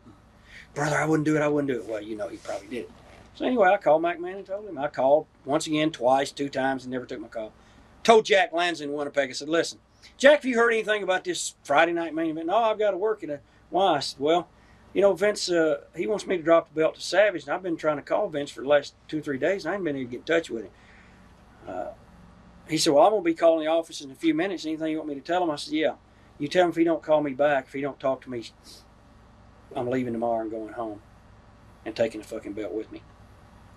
2 minutes later, the phone rang. In a cheap hotel in Winnipeg, McMahon found me. Just that quick. I guess we need to talk. I said, we ain't got anything to talk about. You did all the talking the other day over in the office. And I went ahead and told him everything I just said about how you bring me here, you do all the conversation with them guys. I've done all this, I've done this, I've never complained. I ain't been busted for coke, I ain't been busted for nothing around here. You ain't got me in rehab. I've been a model employee since I came here and did everything I was supposed to do, except this. And that's when I told him if he wanted a fucking belt, he could come to Memphis and get it. What did they do? I forgot. Who did they get? What happened? They ended up, we did, and I told him, I said, there's a million finishes out there, and doing the job in the middle ain't one of them. And he agreed there was a million finishes, and there is a million finishes out there. There's no reason to beat somebody right in the middle unless the guy's leaving the territory. Right. And you're done with him, and that's a deal you made with him. My deal with Vince McMahon was a handshake deal. Treat me good on TV, no jobs on TV. If you put me in a position, if you give me a chance to draw, and I draw, you pay me. If I don't draw anything, you don't owe me anything, and I'll leave. That's not a bad deal. And that was our handshake deal we had. It was all in a handshake, and I was the one that made it. Right. Treat me right on TV, no jobs on TV. If you give me a spot for me to draw, and I draw, all I ask is that you pay me. If I don't draw, you don't owe me anything. You don't even owe me a payday. If the house doesn't draw, fine. You didn't draw. I'm out of here. Fire me. I'm done. Right. That's a fair deal. But yet, then he wanted to change the deal. What they ended up doing was, how was it? We did how did that finish go? We did a double count out or something, I think. I really don't remember that particular finish. But I do remember that it now changed the whole history of WrestleMania. Because Ted Dibiase was promised the WWF heavyweight belt from Hulk Hogan, and Savage was promised the Intercontinental belt and the rocket on his ass to send him to the moon. And now that I wasn't going to do this job, WrestleMania was all messed up. So WrestleMania was now turned into a tournament. That's WrestleMania 4, I think. Yeah. WrestleMania 4 was a tournament. Savage won the tournament, put Liz on his shoulder, sashayed her around, just like they had said they wanted. Right. DiBiase didn't get to be the world's champion. I think he holds that against me. It's not personal, it was business. I hope Ted understands that. To this day, I think he realizes that I was the guy that kept him from getting the belt. At that point in time, they could have put it on him any other time he wanted to. They ended up then, to satisfy Ted, they made him the $1 million champion. Right. So, now, was Jake scary to work with due to his problems back then? Because you worked with him, I guess, around WrestleMania 3 and stuff. Jake was fine. Never had a problem with Jake. Jake's one of the better guys other than Steamboat and Snuka. The Ricky Martins and the Brad Armstrongs and the Tommy Riches, they rate right up there as the top guys in this business I've been in the ring with. No matter what Jake did after hours, no matter what Jake's abuses were in the social sector, never interfered with his work as far as I was concerned. We had great matches. I enjoyed working with Jake. Still do. Work with Jake all the time. I had 3 or 4 matches this past year with Jake. What are your memories of Andre? He was very temperamental. Especially when he was drinking or in pain, his back was bothering him, he was very temperamental. If he liked you, once again, he was from the old school like David Schultz and like a lot of other guys. If he liked you, he liked you. If he didn't like you, he told you he didn't like you. For some reason, he didn't like Jake, and he just hurt Jake all the time. For some reason, he didn't like John Studd. He hurt John Studd. He didn't like the Ultimate Warrior. He would, I say hurt him, he would just abuse him a little bit with his body, you know, step on Jake's hair and grab him by the arm and tell him to get up and try to pull him up while he's standing on his hair. Just subtle little things that guys do. But he was always good to me. He loved my boy. My son would be around, and he loved small children. And he was just crazy about my little boy. So he was okay with me. I knew when he was in one of his moods, I could tell. Right. He was happy in the locker room. You know, he was a guy that was bigger than life. He was as big or bigger than Hogan. He didn't have a private dressing room. He was bigger than Piper and all those guys, but he was one of the boys. He was a real good guy. He was a first class gentleman. Did you ever witness anything with Randy, the way you treat Elizabeth? Was he? Because I had done interviews with other guys that said he was really paranoid that he'd lock her in a different room. Yeah, how about that now? Here you are, the Macho Man. Ooh, yeah. You're the Macho Man, and Macho Man means you're macho, you know, manliness and all this. But yet, here was a guy who was so paranoid that somebody's after me. He's always looking over his shoulder that somebody was after him, and he wanted to make sure that nobody got near his woman. As if anybody cared about Liz. You know, I mean, the story's been floating around for years that what Liz was kind of running around with the boys up in Lexington, Kentucky prior to Savage ever meeting her.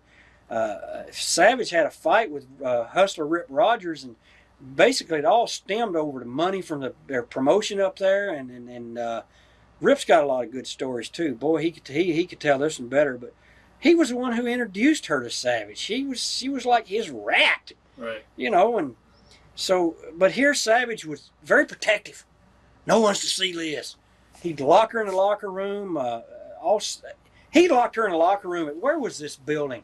Poughkeepsie, New York. I guess it was downstairs in that basement. It wasn't even a locker room. It was like a lady's bathroom, or just a little room, or storage room. We were just there 2 weeks ago. And it's unbelievable. I don't know if you went down in that basement. Yeah. If I went back in there, I could find the room where he would lock her. He'd lock her and leave her in there. Now, what if the place caught on fire? You know, what if she got sick or something and needed out? I mean, is this some paranoid freak? To this day, I made the most money in this business wrestling Savage. I made the biggest name for myself probably going in the angles against Savage with all the stuff we did. Right. And to this day, if he walked in this room right now, he would say, "Oh, Honky Tonk Man." And I'd look at him and go, "Oh, Macho Man." And that'd be it.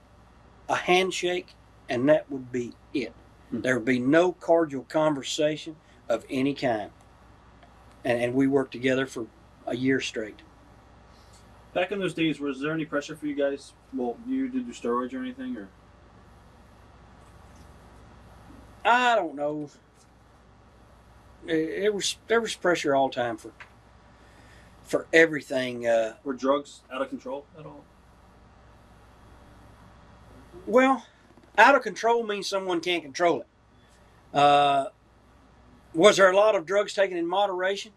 Yeah. Was there a lot taken in excess? Yeah. Steroids, abuse to the max. No one was exempt from it. No one. I mean, if somebody said, "Oh, I'm natural, I'm not taking anything." Oh, please, come on. I see these young guys nowadays. You say, "What are you taking?" "Oh, I'm not taking anything." Come on, I've been there. I know the whole story. I'm not asking you because I'm a narc. I'm going to bust you because I'm a fed. I'm asking you because I'd like to know what guys are taking nowadays compared to what we were taking. That's something too. You know, I was subpoenaed to go there for the federal, to be deposed. So I had to go there to give a deposition. And I told these guys on the phone, I don't know, they spent all the taxpayer money. McMahon never told us to take steroids. He never insisted on us taking steroids. It wasn't in our contract for us to take steroids. It wasn't part of our job to take them. We did it because we wanted to. We did it before we ever came there. But I was to go there and give a deposition, and they would fly you there and pay your expenses.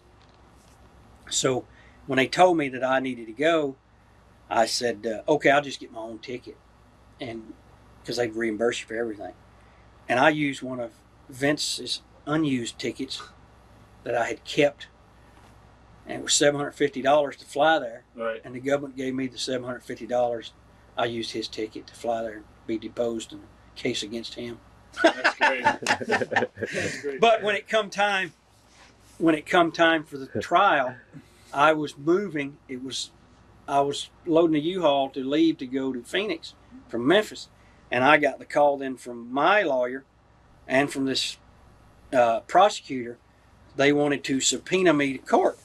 Well, I didn't give them anything in a deposition to subpoena me for. Now I got my U-Haul loaded and I'm moving to Phoenix, and the prosecutor said, oh, you can make it. We'll have a subpoena for you in 3 days in Phoenix. I said, I can't make it to Phoenix in 3 days. It's 1,500 miles. I got my wife, my kids, and I got the U-Haul. He says, oh, you made longer trips than that. Now, this is a federal prosecutor telling me that I've made longer trips than that. Just put the pedal to the metal. He said, you can make it. We'll have the subpoena there for you, and you come in. We got you testifying the first day. Now, here's a federal prosecutor who wants me to endanger the life of my wife and 2 kids now so that I can get to Phoenix as fast as I can so that I can get a subpoena so I can go help him out in his case. What I did was I left a day sooner than the feds thought I was leaving Memphis. I didn't call anyone during that 4-day trip to Phoenix that I made. It took 4 days to get there. It's like hiding out from someone. It's like, don't call anybody. Is that car following us? Do they know it's us? Because I knew they were trying to serve me a subpoena, that the federal marshals were going to serve me. I hid the U-Haul, did everything I could, got everything put in storage, dumped the U-Haul, caught a flight. Me and the family flew to Calgary, Canada, where I knew I was exempt from it. And do you know what those no good bastards did? They called Calgary. They called my mother-in-law. They called my sister-in-law. And they said, this is the federal prosecutors. We have a warrant for his arrest. Yeah, because I evaded a subpoena. Yeah. Did McMahon know that? I don't know if he did or not. Did he appreciate it? Probably not. If he did, he wouldn't have brought me in this last time and made an ass out of me. Do you think he did that just to get you back for the title thing? Or? Yeah. Right. Yeah. I was one of those toys that he wasn't finished playing with. He wanted to finally destroy this toy if he could. But, you know, he used me for his benefit in that. I used him for my own benefit. I went back there. I said, sure, I'll go back. What kind of contract? Well, there's no contract. I was the only guy in the locker room without a contract. Again, same as WCW, but I didn't care. I'd used that. I was only there for the Monday nights anyway, or the pay-per-views, and I used it just for publicity purposes to get me back on TV and get back to doing 120 shows a year that I do in the independent circuit. Right. Outlaws. Now, what are your memories of your matches with Ricky Steamboat? Long 20-minute, 25-minute matches that were really, really good. Everyone wanted to see. I was the kind of a heel, the bad guy that everyone wanted to see get beat. It didn't matter who beat me. And obviously I did my job. When I see people now, they say, you know, when I was a kid growing up 10 years ago, I hated you. I hated you so bad. I just wanted anybody to beat you. Obviously I did my job. If I made people hate me and they bought a ticket to come and see someone beat me, they didn't care who it was. Oh, I just want him beat. I want someone to beat him. And that was the thing that I took pride in, that I was able to make everyone sitting out there in TV land buy a ticket to see me get beat. The sad part about myself and the Steamboat thing was after I defeated Ricky and I got the belt because he wanted to take time off, was he dropped out of sight and didn't come back and work any matches with me. We could have done sellout business because he's a great babyface. He's one of the best in the business. Right. He rates up there in the top 10 guys. How about your match with Beefcake at WrestleMania 4? Beefcake, not bad. We had a nice little run. Everyone thought I would have been getting a haircut. And, you know, I would have, if they would offer me any money at all, I would have done the hair thing. And it would have been great. Right. I would have done it. And I think I could have gotten as much or more heat by coming back with Jimmy Hart with the tonic that he put on my hair and come back with a big fake wig. Right. Would have been great business. But they never offered me any kind of money. They never talked to me about money.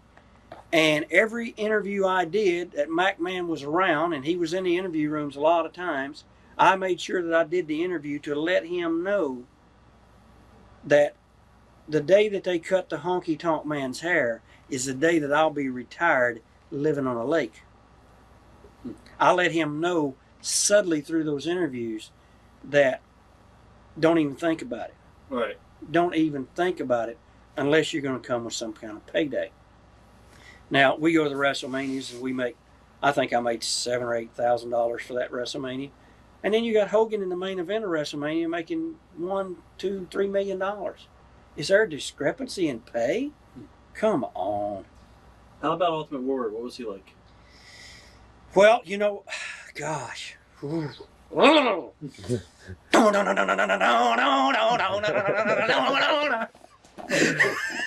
Holy Christ.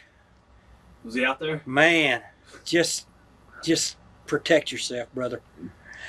I was going into the program with him. Hercules had worked the program with him. And I hadn't seen it. I just heard about it because I was in the different towns back then. When they were bringing guys along, they usually put the bring along guys in the C-town, the Scranton, Pennsylvanians, and the places like that. But they were working these matches, and I guess it was just deadly. I mean, they were just beating each other to death because Hercules, big strong guy, steroided up. Here's a Warrior, steroided up. And he was into amphetamines heavy, you know. Right. So anyway, I go to Hercules and I say, Herc, I'm going to have to start working with this guy. How is he? Right. It's always important to find out how some guy is. How is he? He said, you're going to dread getting up in the morning. Dread getting up in the morning? He said, yeah. Why is that? Because you know what you got to face that night. Right. You got to be kidding me. He said, brother, just watch yourself. He said, I don't know. You know how to work and everything. You can probably work with him. Me and him just went out there and beat the shit out of each other. You know, Herc was a good worker. Right. He tells me I know how to work. I said, you know how to work too. All we did is beat the shit out of each other. He's deadly. Holy Christ, was he deadly. But you know, I was with him for about 6 months. All I could do, I did, was protect myself. Is I taught him to slow down and to relax. Rick Rude owes a debt of gratitude. He taught him actually how to work. Rick Rude took him 20-minute matches every night, high spots, did a lot of stuff with him, and ended up having a really good match at a SummerSlam or one of those pay-per-views with him. And then he went on to work with Dino Bravo and then on with Hogan. And Warrior's turned out to be an okay worker now. He lost some of that appeal, I think, to the crowd because for him to go out there and go 20 minutes is like putting Goldberg in the ring for 20 minutes. Right, you want to see this guy do 3 minutes and the jackhammer. You want to see the Warrior come in, shake the ropes, run, bing, bing, bing, bing, bing, hit the guy 1, 2, 3.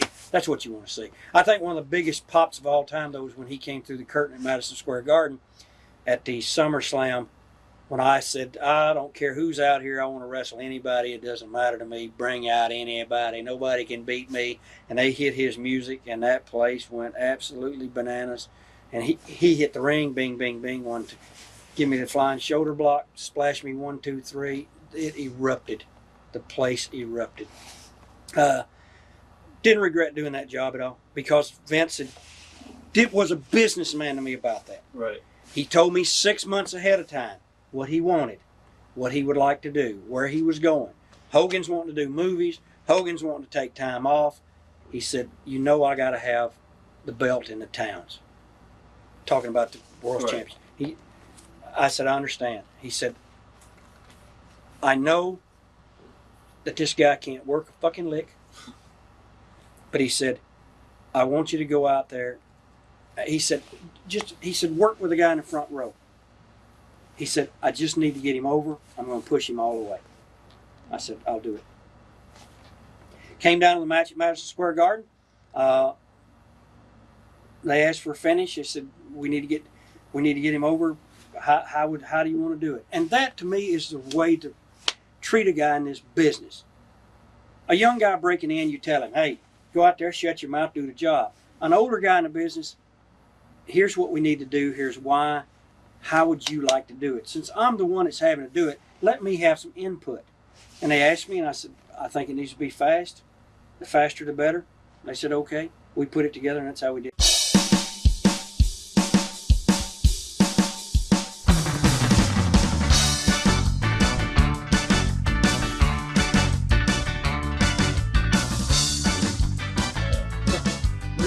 Teaming with Greg Valentine. That was good. It was interesting. Greg was a totally different, conflicting styles, which made the tag team work. Right. A tag team, both guys do not need to be the same. Did you working tag or singles? I broke into business as a tag team wrestler. I'd been in tags until I went to Calgary, and then to New York, and even in Calgary, I was very seldom a single. I was in tags most of the time, me and Schultz and me and Ron Starr as tag team champions, and myself and the Cuban Assassin up there. I had always been in tags. Myself and Dutch Mantell were the tag team champions in Puerto Rico for a year. Always in tags. So tags came easy. And I knew that no matter what style Greg had, I could adapt and make it work, because with his wrestling brute strength style, slow and determined, my show business bullshit made a good tag team. It really makes for a good team. If both guys look the same, if both guys act the same, if both guys do everything the same, then you're not getting any kind of a difference there. It was a good spot for both of us at the time, because I had gone through a program now with Snuka, and I had gone through with. I was going to ask you about Snuka. I had gone through with the Warrior and did the return matches with the Warrior for 3-4 months with the Warrior, where I'm going to get my belt back, and Warrior beats me every night, which makes him stronger. Then came Snuka. Snuka came in, and I went to Vince, and I said, because we're there again. You got to be thinking on your feet in this business. Here Jimmy Snuka was. He was a god. He was next to Hogan as far as what people saw in him, and he had left the WWF on a $30,000 a week or something. Walked out, quit. $30,000 a week, serious big money. Nothing like what Hogan was making. Right. At the time when Jimmy left 4 years before that, $30,000 was a lot of money, and he was on top doing sellout business. I see him, I know he's coming in, and I go to McMahon and I ask him, can mind me work a little program with Snuka? I'll try to help get him over. Well, that's just what a promoter wants to hear. I'll help get him over. I'm not going to be a problem. And you know what? I made as much money working with Jimmy in the Scranton, Pennsylvanias, and the small clubs around the country as I did working the bigger shows. I made the same money. It's something. So obviously played into McMahon's hand there, and it gave Jimmy somebody who was not going to beat up on him and hurt him. Right. They got him ready for Kurt Hennig, and then him and Hennig had a program. But at the end of that, they had put Greg and I together then and said, we need to do something with both of you, because Greg's run had finished and everything. My run had now finished after 4 years. And it came up, and here again, Rick Rude, God bless him. I mean, he was a great guy. It's sad story about what happened to him.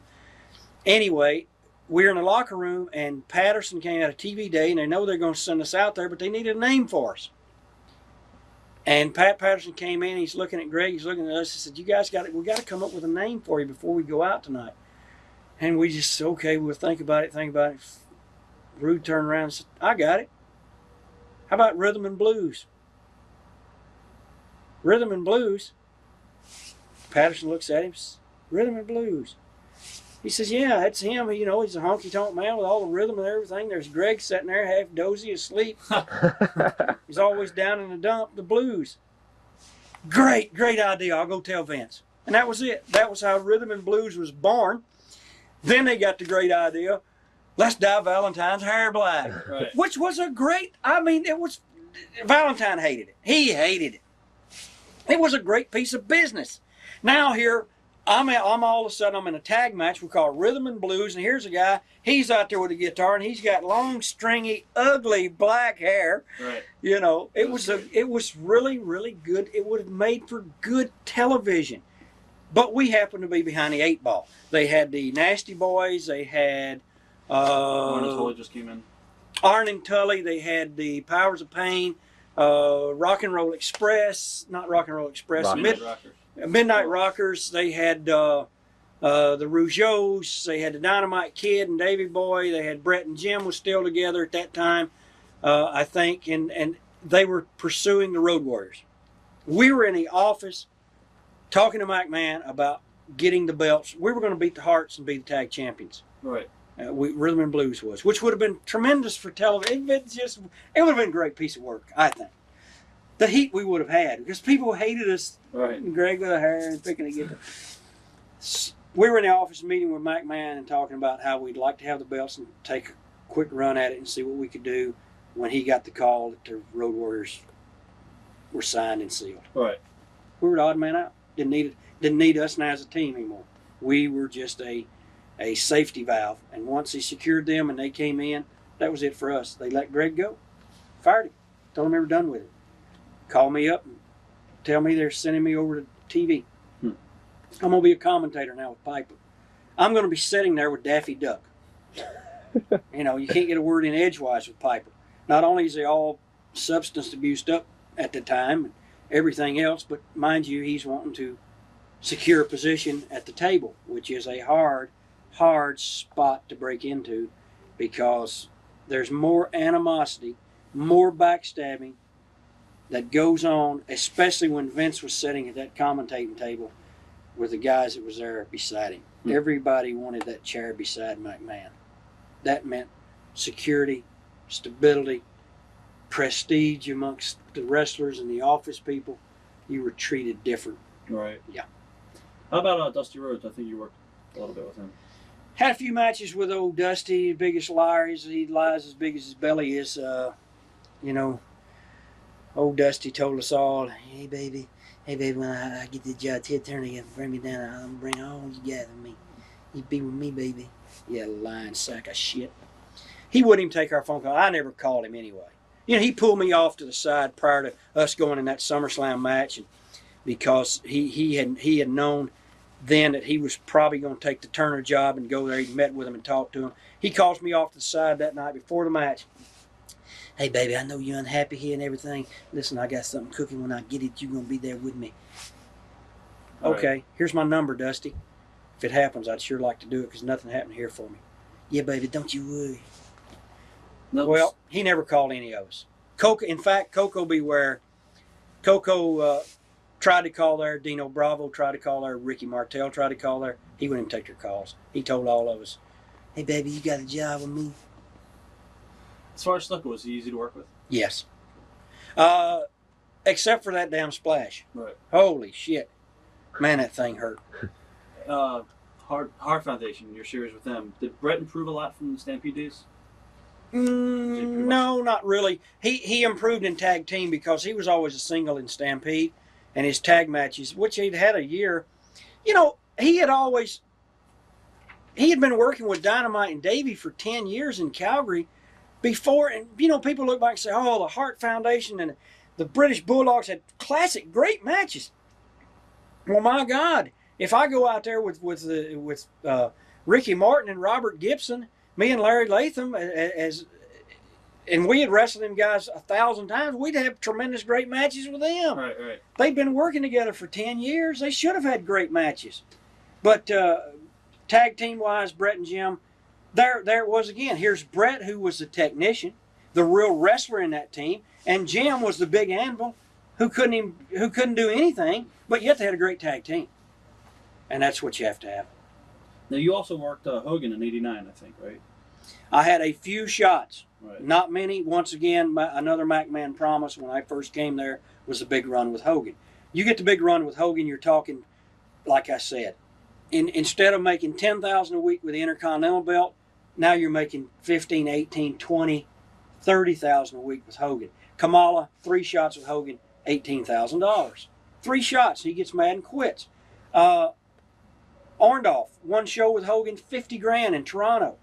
I mean, this was serious money to work on top with Hogan. I was promised that run, and I always wanted that run. I thought, me with the Intercontinental belt going against Hogan, belt versus belt, title versus title, I'll have both those belts at the end of the night around the country, would have been great business. It did sell out to Meadowlands. We did it once. Sold out. Turned people away. I made 8 grand for that show that night in the Meadowlands. And it's funny, I worked with Steamboat, it was sold out, I made 6. I don't understand it. But anyway, that's the difference. I would have had 7 nights a week with Hogan at 7,000 or 8,000 a week. You're talking 60,000, 70,000 a week. Incredible. Now, Boss Man got that run. He didn't deserve it. He got that run. Dibiase came in and had that run for a year with Andre and Hogan on top. That was a serious run. Rick Rude got the run with Hogan. Dino Bravo got a run with Hogan. Like I said, Kamala got a run with Hogan. Jake got a run with Hogan. Savage got 2 or 3 runs with Hogan. Now think about that. Savage not only got a run as a heel a couple of times with Hogan, but then came back as a babyface and got a run with Hogan. Right. And it's like I said, when you're talking $7,000-8,000 a night, and we did 5 days a week and 4 on Sunday. That's 9 shows. Let's just say 9 times 8. Y'all do the math. 72 grand a week. Now that's what the guy made that worked against Hogan. What was Hogan making? Right. You see? Now, Hogan's in WCW at $4 million a year, they say. If he went to Bischoff and said, Eric, this is my friend, he came here, give him 50 grand a year. Is that going to hurt Hogan? Is that going to take any money out of his pocket? For Christ's sakes. But keep in mind, if Hogan made 50, 60, 100 grand a week, what was McMahon making? He's making 20 times that. Oh, yeah, definitely. Now, Undertaker, when he first came in, you were with him, I believe, right? I was there for that is the day that McMahon said that he let Greg go. That was the Thanksgiving Survivor Series of 90. That was his first time in. That's when they had the gobbledygooker there. That right. Night. Phew, boy. Anyway, that's the day that he told me I'm going over and do commentary. So that was really my last big show in the WWF for them guys. I was not around Undertaker that much. Seemed to be a pleasant guy, nice guy. That is one gimmick. That's one I have to step up to the plate and say, I never thought it'd work. Right. I never thought this one would get over. Here's a guy, he's walking out there, he's painting. And this was the first guy that really went into a makeup chair, had a costume made for him, and everything. We all had our own stuff done. We didn't go set and do. We all did our own makeup. The Road Warriors did their own makeup. They made up their own costumes. But here's a guy who went and they sat down. It was just like a Hollywood set. Right. They made him up. He put the costume on. He goes out like a dead man, gives his tombstone, puts the guy in a body bag. We all said, we all farted at it. That's dead. Never going to happen. But that's a credit to his talent. He was able to get that over. Very much so. Now, the big question is, being the American Badass, by the time this plays or whoever buys this or looks at this tape, I don't know. Is he able to get the Badass over with the motorcycles?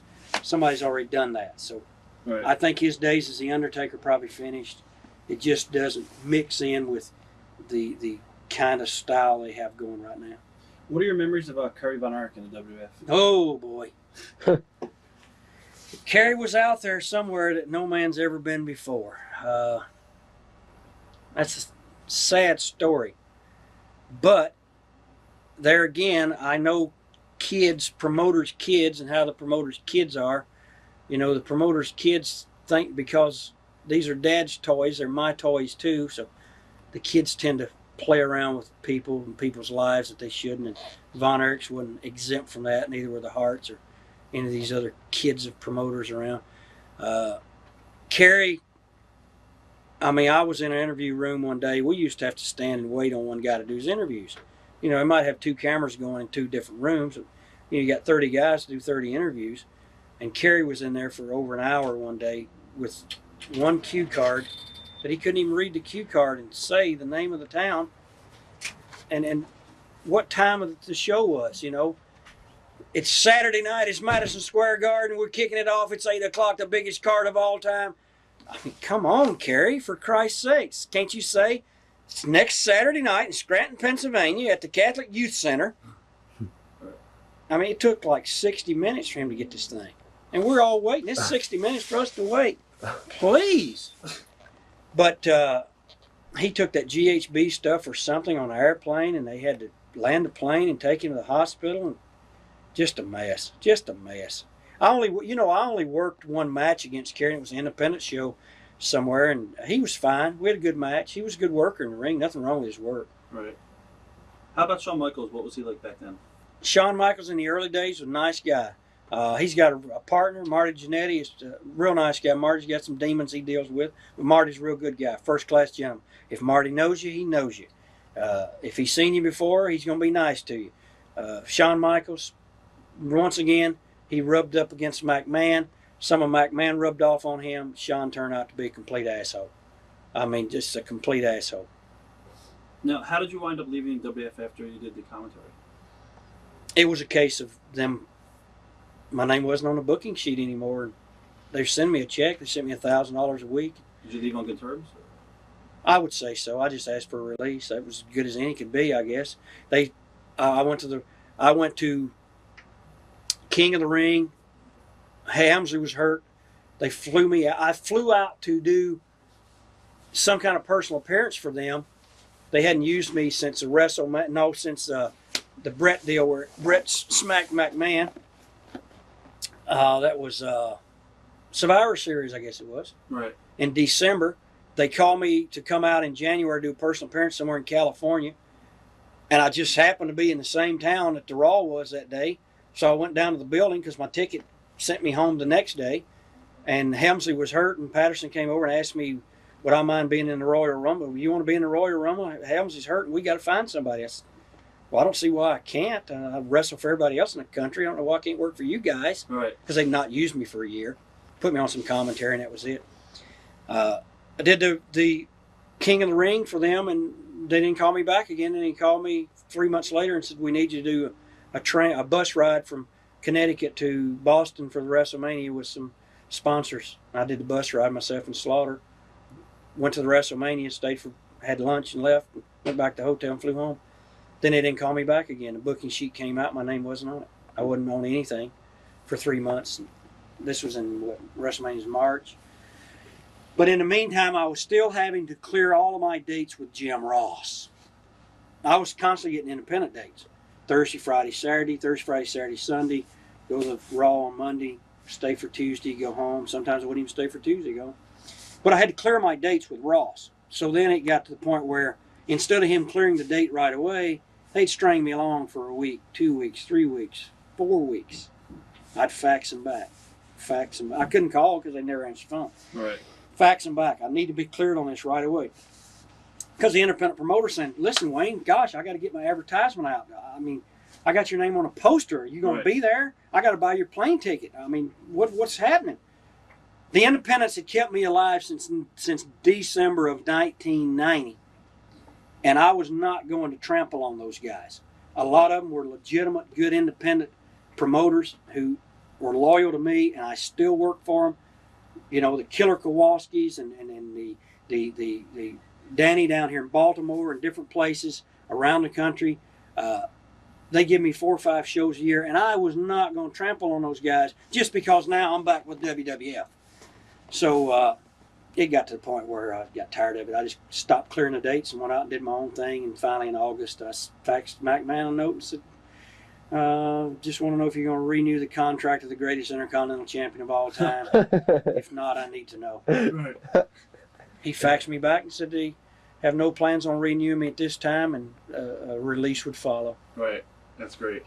So that was it. How'd you wind up in WCW? And what were your early impressions of Eric Bischoff? Oh boy, you got about 10 hours? No. I knew from speaking with Jimmy Hart that Hogan was going to go there, and Hogan wanted to take some ex-WWF guys with him, like I said earlier, to make some kind of an impact so that he wasn't just there alone, right, going against Flair and Flair's Four Horsemen and all the WCW stuff that they had going on. Hogan wanted to make a big impact and have people around him that he could trust and communicate with. You know, he doesn't really like to be isolated, sitting in his own locker room. He likes to see the Honky Tonk Man every now and again, or the Bushwhackers, or Snuka, or Jake if he could, because it brings back memories, and it's people that you trust to be around. So I told Jimmy, yeah, I'd be interested. You know, I would, sure, I'm not doing anything now. I'd been teaching school. I'd quit teaching school. I'd moved to Arizona and started back on the independent. But I get a call one day just before I moved to Arizona from this Ric Flair on the phone. Now, here this no good son of a bitch is, and he's saying, you know, Eric's been talking about you and Jimmy Hart. You know, we got Hogan coming in, and we can make some changes in WCW. We'd like for you to come in. We're taping at Disney next week. We'd like for you to come in. We want to get a look at you. I said, well, Rick, what do you mean get a look at me? Well, you know, bring a guy in, get a look at him, see if he... I said, you know me for 20 years. You know what I look like. I said, I'm not going to come in for a tryout match. You guys know what I can do. I sold as many tickets as anybody in the WWF. I think I can do it. Well, yeah, you were a big draw there, and we'd like to have you here. Well, what kind of money can I make? Well, I don't do the money. You have to talk to Eric about that. I said, well, Rick, you know, there's no need for me to talk to you. Have Eric call me. Now, if he can't talk about the money, then let me talk to the guy who's going to be signing the checks.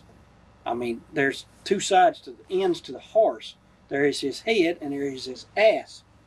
And I didn't want to talk to the other end. A month goes by, I move to Phoenix, get settled in, just get in my house. Jimmy Hart calls. Eric's going to call you. Are you home? Yeah. He calls me. Bring me in. I want to bring you in and talk to you. Jimmy Hart's pestering me. They bring me into Disney. Eric Bischoff's standing outside. He's talking to Hacksaw Jim Duggan. I walk up. Hey, Hack, how you doing? Hey, hon, we hug. Stick my hand out. He says, I'm Eric Bischoff. I'm Honky Tonk Man. He says, yeah, I know who you are. He said, I've never been a big fan of yours, but Jimmy Hart just kept pestering me. I thought I'd have to bring you in to get him off my back. I said, well, I hope I can change your mind. Maybe we can do some business here. He walked away. I went to the payphone once again, called my wife. I said, I won't be here long. She said, oh, what happened now? I said, you're not going to believe this, but the guy that signs the checks and makes the contract says he's not a big fan of mine. And believe me, folks, if your boss is not a big fan of yours, you're not going to be there in that company very long. So that's kind of how it happened with him. I could tell he was an egotistical maniac, a power-hungry little man. I saw him later that day and said, you know, when can we sit down and talk? He said, I want to bring you over to the office and talk to you about a contract. Okay, when? He said, next week. I flew back to Phoenix, back to Atlanta. We'd like for you to live either in Tampa or live in Atlanta. We do all our work here. I just moved to Phoenix. I said, wait a minute. You know, we'd really like for that, but you don't have to. Right now, we got some real bad contracts, he said. There's some real bad contracts here, and I've got to try to clear them up. A lot of them are coming due. I'm not going to renew them, and when I get some money freed up in November, I'm going to get you a good contract. I'll make you more money than Vince McMahon ever made you. I said, well, that's great. That's great. I appreciate it. I'll do whatever I can to help you. That's how it ended. Nothing else was said. I never said another word, never did anything except what they told me. I showed up. I fly over there, work one match, fly back to Phoenix, fly back over there 2 days later, work 2 matches, fly back. November came and went. Then I hear that Brad Armstrong comes to me and says, Wayne, you ain't going to believe it. My contract, he said, my contract was up last week. They didn't call me in, didn't say nothing. I didn't say nothing to them. Hell, it got renewed for 3 more years. He said, I ain't even worked here in a year. I said, well, I wish they'd give me one. Then I read in the newspaper where Steve Regal had called the Miami newspaper writer who wrote about wrestling and said that he was upset and he might be leaving the WCW and look for the WWF for a contract. Bischoff automatically signed him for $175,000, gave him a raise or something.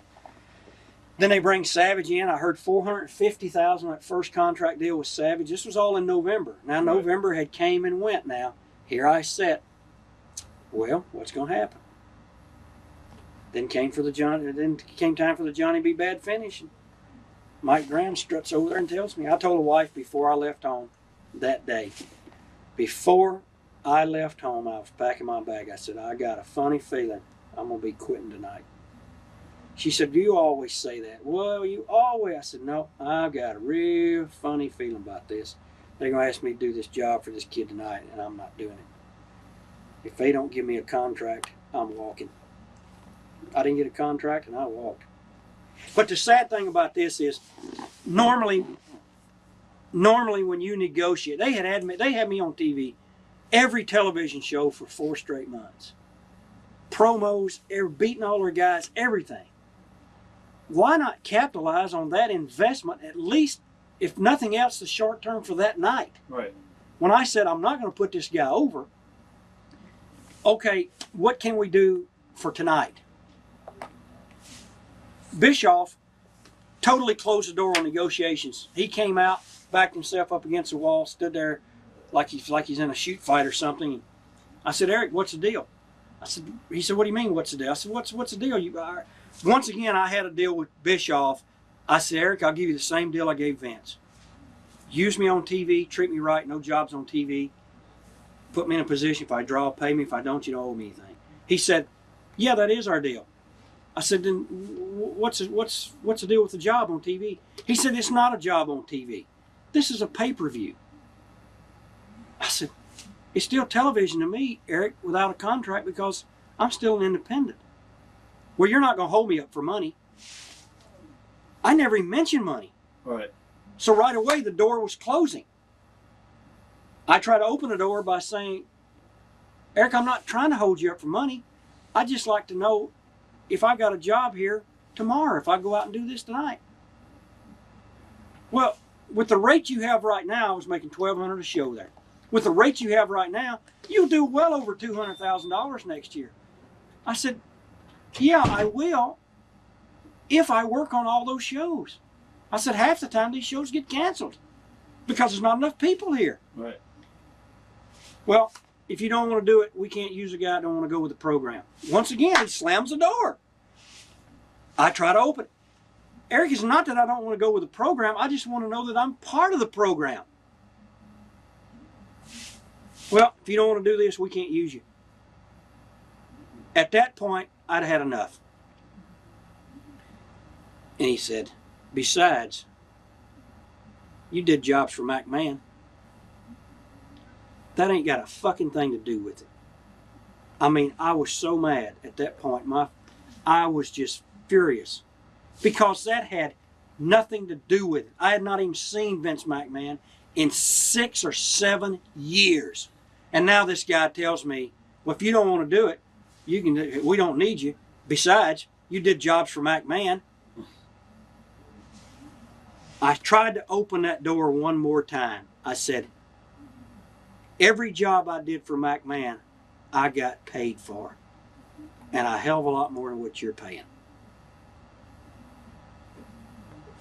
Thank you. It's been a pleasure. Catch you down the road. I stuck my hand out. He shook it. And I walked out. My music was playing. And I got in a cab and left.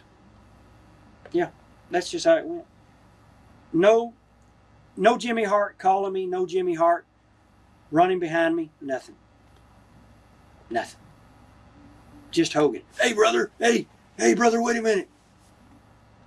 Brother, you don't see the light at the end of the tunnel. I said, the light you see at the end of that tunnel and the light I see is a total different color. Mine is green. It's money. And I said, I came here for you to help you. Nobody else. And if you can't stick for me, then who can? Brother, I'm just trying to protect myself. I said, that's fine. I thought you was the man, but you ain't the man. You're a piece of fucking shit. I walked away. That's the last I've said to him. And when they called him an old bald-headed son of a bitch, when Vince Russo called him that on a pay-per-view and he sued the WCW because they called me dirty names, they insulted me in front of my family, my children, my wife, then what did you have your children and wife sitting in the front row of that TNA show that they got going in the WCW?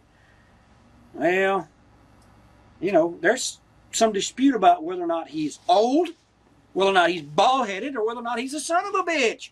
Well, I'm sure that if they go to court, there's somebody going to say, yeah, he is old. He's nearly 50. He is bald-headed. And there's probably somebody like me who'll step forward and say, yeah, he's a son of a bitch, too. So his case is going nowhere. Total difference. And, well, now, when I was there 2 years ago in WWF, it was the exact same because the same guys in WCW. And mind you, with guys that's got contracts like they had in WCW when I was there, everybody's got a contract. Everybody knows their position. They know their role. As one of the guys in WWF used to, I think Rocky used to say that. Know your role. They knew their role. They knew their position, and it was easy. They come in, do their job, get their money. The checks came every 2 weeks, whether you worked or you didn't work. You could stay home for 6 months, still draw checks. Same way in the WWF nowadays, as opposed to years ago when there was that scheming, conniving, backstabbing. Let me give you a little history real quick about, we talk about Hogan and all the things, how I feel about him. And my friend Dr. D. David Schultz had a big blow up with Hogan, and eventually Dr. D went after Hogan and went after Mr. T and told McMahon that he knew where he lived and he was going to get McMahon. So McMahon put 24-hour security guards around his house, office building over as secure as the White House right now. You can't even go from floor to floor or room to room in some cases without using your security card at that office, only because they were so afraid of David Schultz. and yeah, Hogan's afraid of Schultz even to this day. Sooner or later, David Schultz will run across Hogan again. But as we drove the highways in Pensacola and Tennessee and different places, David was always thinking about ways to draw the big crowd, the big show. And Austin Idol, as I mentioned before, Idol was in and around, and Idol, Hogan took this from Idol. Hey, it's Idolmania! It's Idolmania running wild! Hey, it's Hulkamania running wild! He took that from Idol, Idolmania. Then Schultz picked up on an idea called, let's call it WrestleMania. Let's make it a big event. Let's have, Muhammad Ali, have because Mr. T was real hot with the A-Team and all that. Had this big show. David talked about this big show for 2 years and called it WrestleMania. Then he gets over to Minneapolis, and of course, probably when they were sitting around at nighttime and they were doing all the nighttime activities that the wrestlers do, sometimes the old ganja makes you think all kind of thoughts. They probably talked about it, and Hogan was living with David in apartments in the same apartment complex in Minneapolis. And the whole WrestleMania, Mr. T, WrestleMania, it all started right there. And Hogan gave it to McMahon, him and Schultz, because they came to WWF as a package against each other. No, understand. But when it came to the actual WrestleMania, David had, on the instructions of McMahon, slapped John Stossos. They thought he had too much heat on him. They didn't want to use him now in this big event. There was some heat going on between Hogan and Dr. D. It was all Dr. D's idea, the whole thing, to even get Mr. T and even get Muhammad Ali and all these celebrities and make it a big star-studded event. And to think that someone would take your idea and to use that idea and you not be a part of it is enough to break a man. And that broke David Schultz because, and he blames Hogan for this, they used Piper and Orndorff against Hogan and Mr. T instead of David Schultz and Piper or David Schultz and Orndorff. That was Schultz's spot, and he got bumped out of it. The biggest event in the history of our business, the WrestleMania 1, will always be the biggest because it started it. Right. And he got bumped out of that, and he was never the same anymore after that. Never the same towards anybody. And I, as Bill Clinton would say, I feel his pain. To think that someone would take something of yours like that, use it every way you say it, and then not even make you a part of it. So that's where Hogan, it started a long time ago. It wasn't just something that probably he rubbed off from McMahon. Do you think Vince tried to use Jeff Jarrett basically to copy your gimmick? Yeah, it was a slap back to me. That's what it was. Right. He actually used it. He tried it before with someone else. Lance Cassidy, the singing cowboy, which was one of the Armstrong boys, I think. That it didn't get over. Then Jarrett. That brings me to the Jeff Jarrett situation that people say, how do you feel about that? Well, in a way, you should feel honored that someone would want to copy you in some fashion of what you did. You obviously made an impact on someone, but in another way, this guy's been around 15 years. He's not some young kid in the business. Right. He hasn't been able to get over in any place he's ever been other than his daddy's territory. If you're going to take someone's gimmick, then you better do it better than that guy. And if you can't, then get rid of it. Don't use it. He used it once in the WWF, and I think, sure, that was Vince's way of slapping me, making a mockery out of me and the gimmick. Jeff didn't get over with it. He goes to WCW. He doesn't use it at all. He comes out and tries to be himself. He doesn't get over, but he doesn't get over because they put the big-titted broad with him, with a blonde hair. She stood out more than him. The worst thing you can do is have a valet that is so gorgeous or so beautiful or takes all the attention away from the wrestler. If she takes the attention away from you, you're dead. Right. She's the star, not you. He was obviously stupid and didn't understand that. He goes back to the WWF, and this is where I was getting like David getting slapped in the face. I'm in the locker room of the WWF when they bring him back. They put him in the rhinestone suits, put him on a horse, give him a manager, give him some bogus NWA belt. I'm in the locker room sitting there. They don't even use me. I sat there for 12 hours every Monday, never even mentioned my name. And then they give him the guitar, and he goes out and uses it while I'm sitting there. Now, I know why they did that.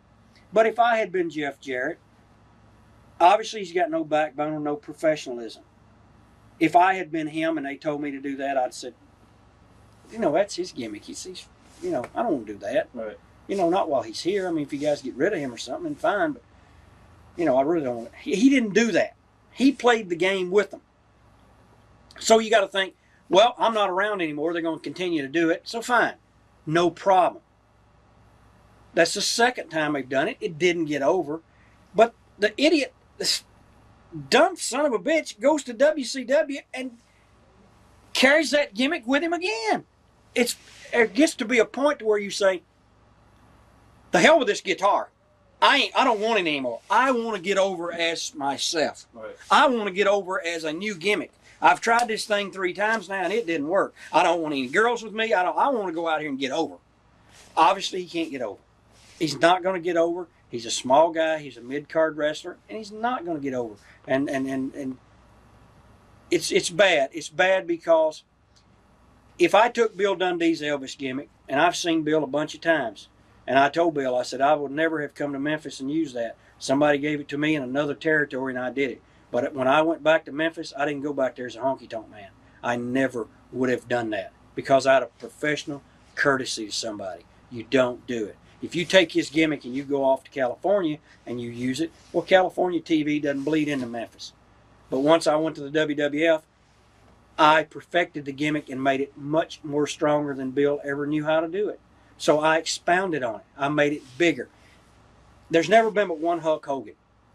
There's never been but one Roddy Piper. What I don't understand is that McMahon, he obviously either hates me so much or he likes me, he liked my gimmick so much. Why doesn't he ever bring somebody and have him be the snake? Why don't he have Austin, the rattlesnake, tote a snake around? Why don't he have somebody go out and blow the bagpipes like Piper? Why don't he call somebody Mr. Wonderful like he did Paul Orndorff? He's never done that. I have been really the only gimmick, other than the Rick Rude, and Rick's not around anymore, that they used a stripper gimmick like Rick Rude did, the dancing with Val Venus. But mine has been the only one that they've actually taken and totally used the pieces of the gimmick.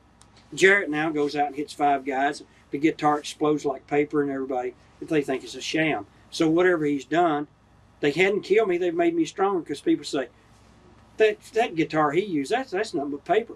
Hey, brother, when you hit him, you knock the shit out of him. Right.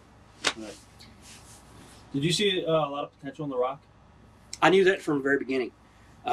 Somewhere, somehow, there's probably a tape of a Raw show where Ross was going, you know, this is he played football at Miami.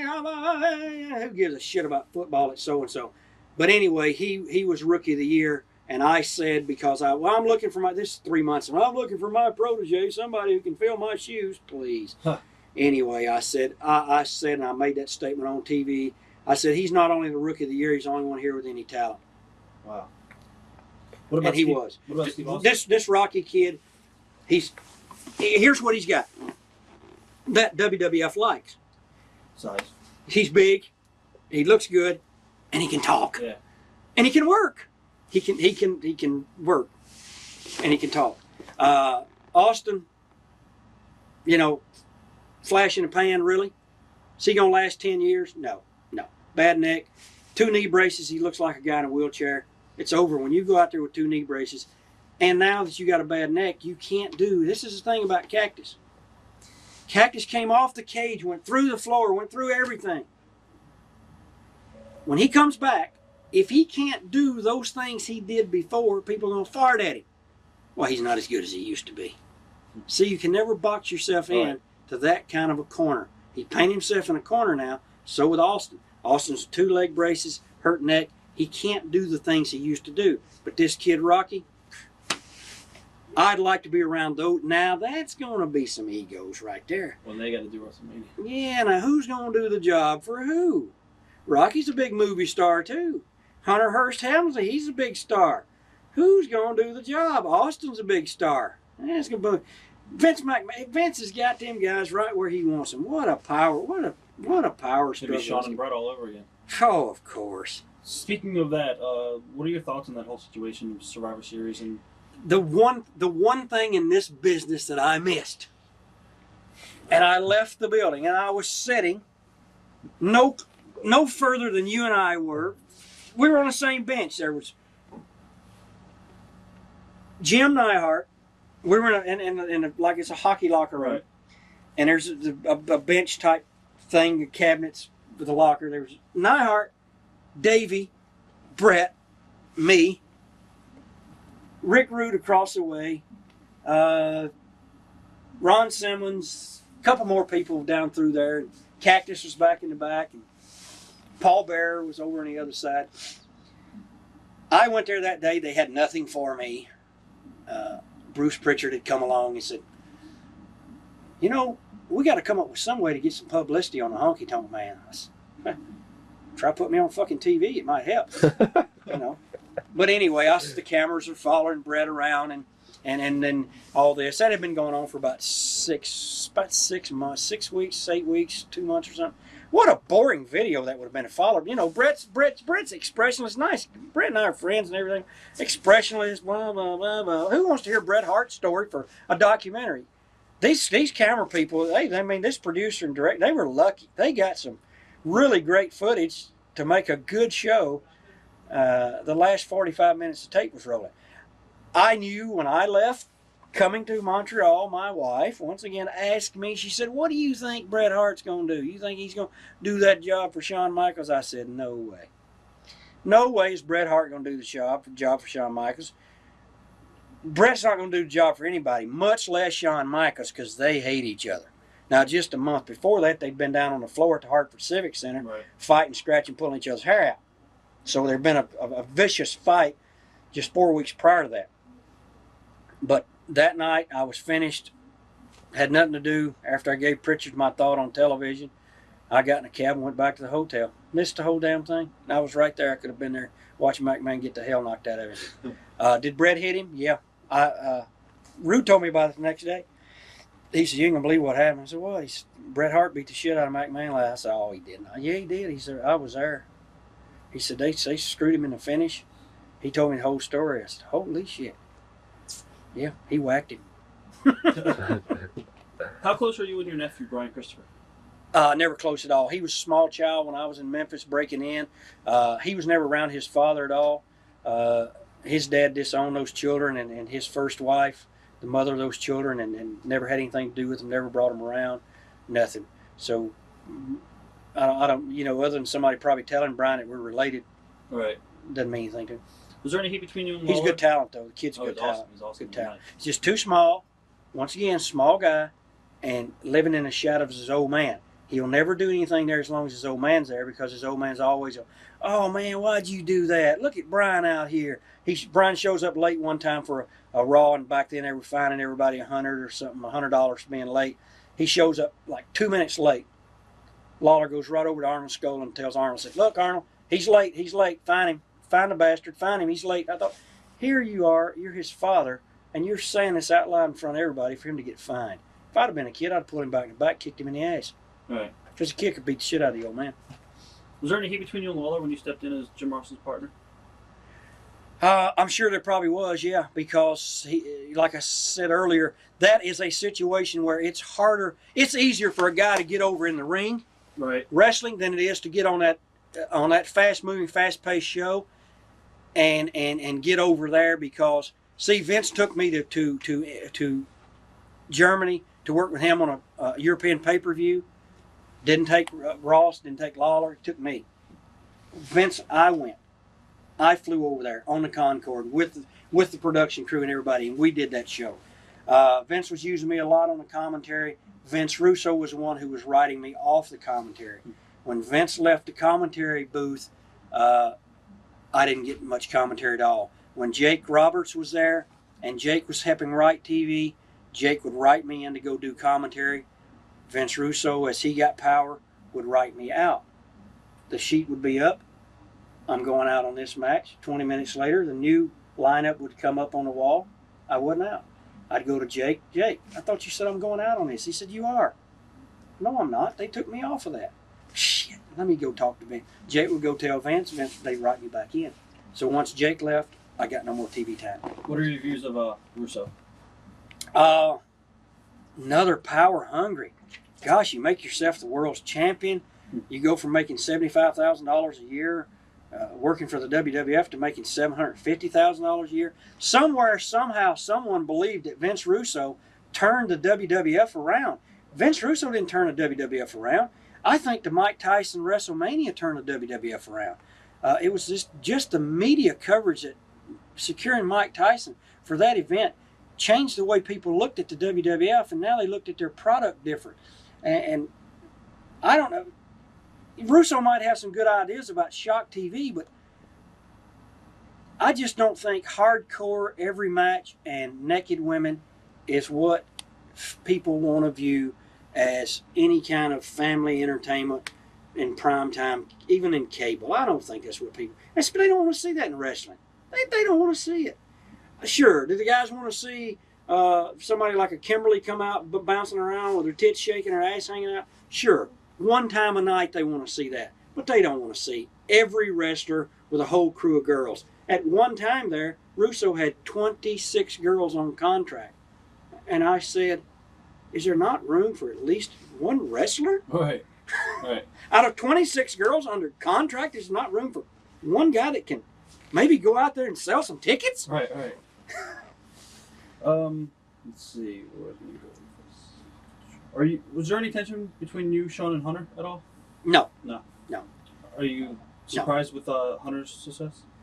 No, he was talented and very talented. His interviews have come a long, long ways. I knew him when he was breaking in with Kowalski, because I'd go there and do independent shows. He was a terrorizer. Right. Always treated me with respect. And that's, to me, as an older guy in the business, being treated with respect is really all that matters. Is he caught up, and was he caught up in the Shawn Michaels little clique thing? Yeah, but he was able to overcome it and has surpassed wherever Michaels might have been nowadays. Right. Good talent. What are your views on, let's see, Kevin Nash and Scott Hall? Big lazy Kevin Nash is exactly what he is. Overpaid and definitely overrated.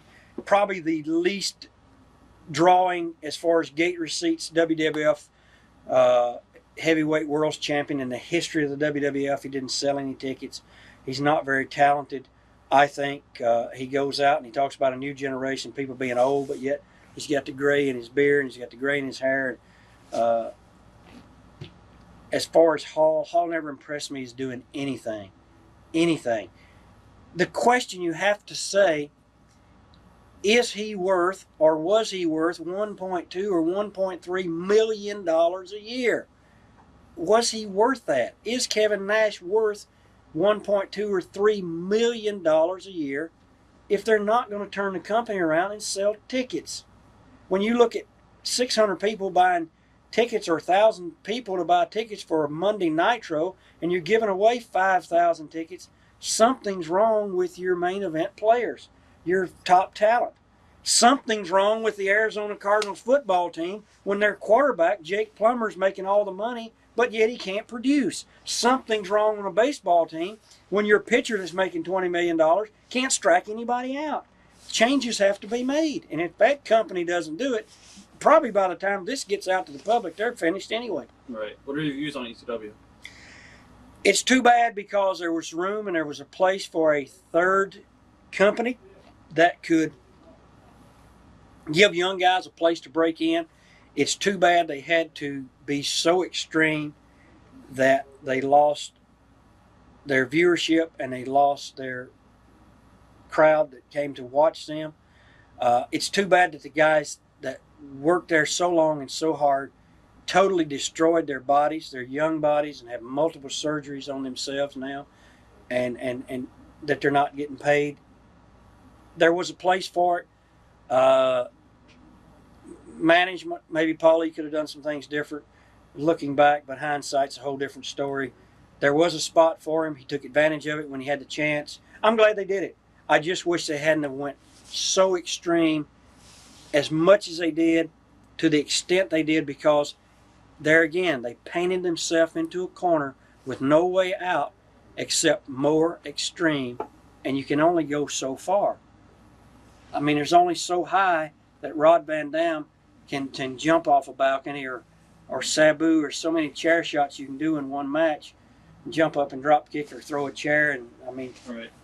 If they would have just kept it at the level it was when it started, I think they'd still be around. How about the Rockabilly character? Why do you think that didn't take off? Was that horrible? That was the most disgusting piece of work. I don't know if they. I don't think they were trying to do anything to me at that point in time. They were punishing him. He was in punishment because he had threatened to leave. He and his partner had broken up, and he had threatened to leave to go to WCW. So they were punishing him. And then you hear Raw saying, "That's the one best piece of talent in the WWF." Well, I hear the reports now that Chris Benoit had to carry him around for 10 minutes in a match because he was so blown up he couldn't work. He's not a great worker. He's like a fish out of water. He just bumps around the ring, bing, bing, bing. Every time you hit him, he takes a bump, jumps up. He flops around like a fish out of water. And I told him, I said, "Billy, you got one problem. You flop like a fish out of water." He got into the steroid thing and got all pumped up. And I don't know. They ended up, here's again, a guy says, "Hey, if you don't give me a better contract, I'm leaving." They turned around and gave him a better contract. Some people say, if you don't give me a contract, I'm leaving. You're out of here. Go. Why they kept him around, I don't know. Talent-wise, he hadn't proved anything. I knew he wasn't. He was going to quit. They brought Van Dam in one night when they had the Monday night, and Van Dam was called Mr. Monday Night or something back then, and they were going to use Van Dam against Billy Gunn on TV, and Gunn came to me and said, "I'll tell you one fucking thing. If they put Van Dam Mr. Monday, I ain't putting him over. I'll tell you that. I'm quitting. I'm quitting right now if they put me in a match with him." So he went around and told people that, and I guess they changed it. I kind of wish they would have. Right. What are your views on Sunny? Sunny was, obviously she had some problems outside with some of her demons that she wasn't able to deal with. I never knew that. I thought she was gorgeous. I mean, this girl was beautiful. She really was. She was a very pretty girl. She treated me with respect. I'm sorry to hear all the bad stuff that's happened to her. Her and Chris both treat me with top-level respect. I enjoyed being around Sunny. Sunny would do things around me more professional than she would around other people. I heard stories about her being hard to deal with and wouldn't get out of a car and wouldn't come out of the hotel room and wouldn't go do a personal appearance. But when she was booked on something with me, she was there and did a really good job and was never a problem. I don't know if it was a respect for me or what. I think maybe Sunny knew that I probably wouldn't put up with her bullshit. A lot of people did. She was, a little bit of a whining baby, but it's too bad. But that's just how the WWF is. They got one superstar, and Sunny, she's out there, and she's the queen of the WWF, and all of a sudden, here comes that old stripper Sable in there, and the next thing you know, she goes and she has them things injected until they just get so huge, and now she's the queen, and Sunny and Sable boy, there was a struggle there. There was a fight. Do you think that the business is overexposed right now? Well, the gate receipts tend to be falling a little bit. Viewership on television, I don't know. I haven't seen a lot of the television stuff, and I'm sure it's probably falling a little bit. It could be. It goes in cycles.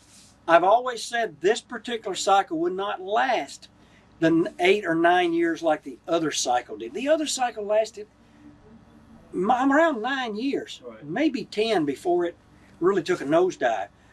This one, when it takes a nosedive, it's going to fall hard.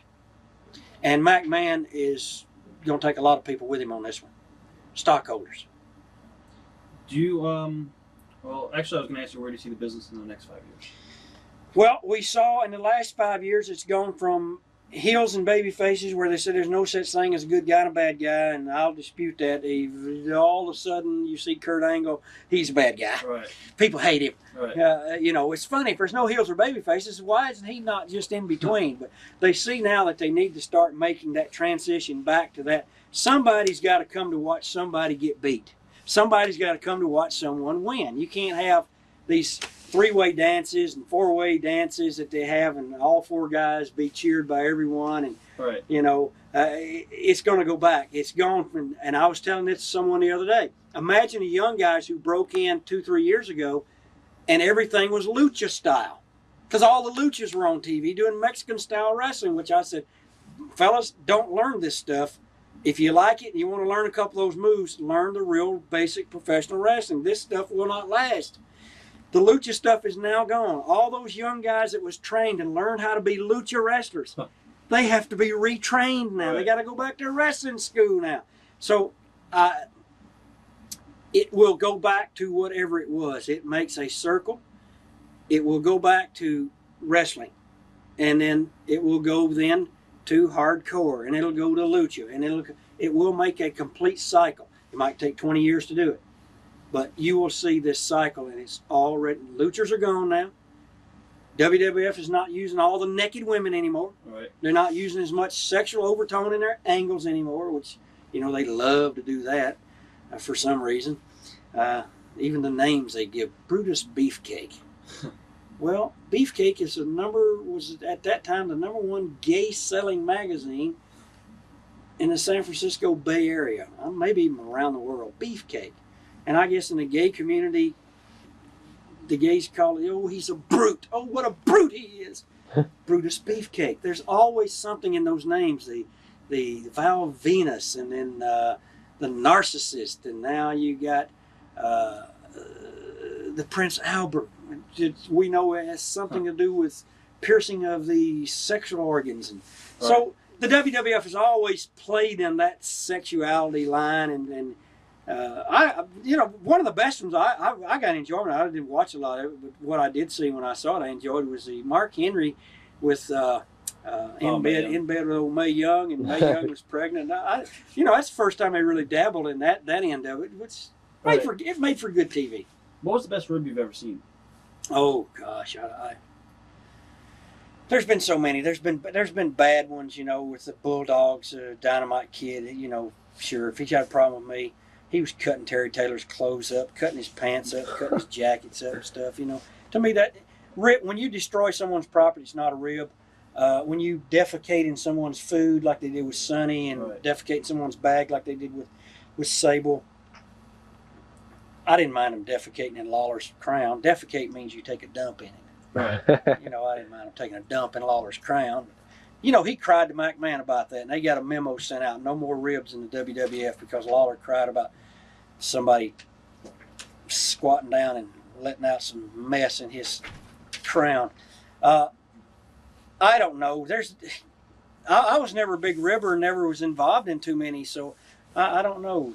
you know, the one we used to do was a good one. I had a spotlight, and we'd drive down the highway and pull the other boys over to the spotlight, which wasn't really a good rib because, you know, if they were smoking their marijuana and had some pills, you know, you got to put it out. You might spill it and, you know, throw your beer out the window and everything. I was out behind Jack Mulligan one night, threw a bottle of whiskey out the window. He was so damn mad.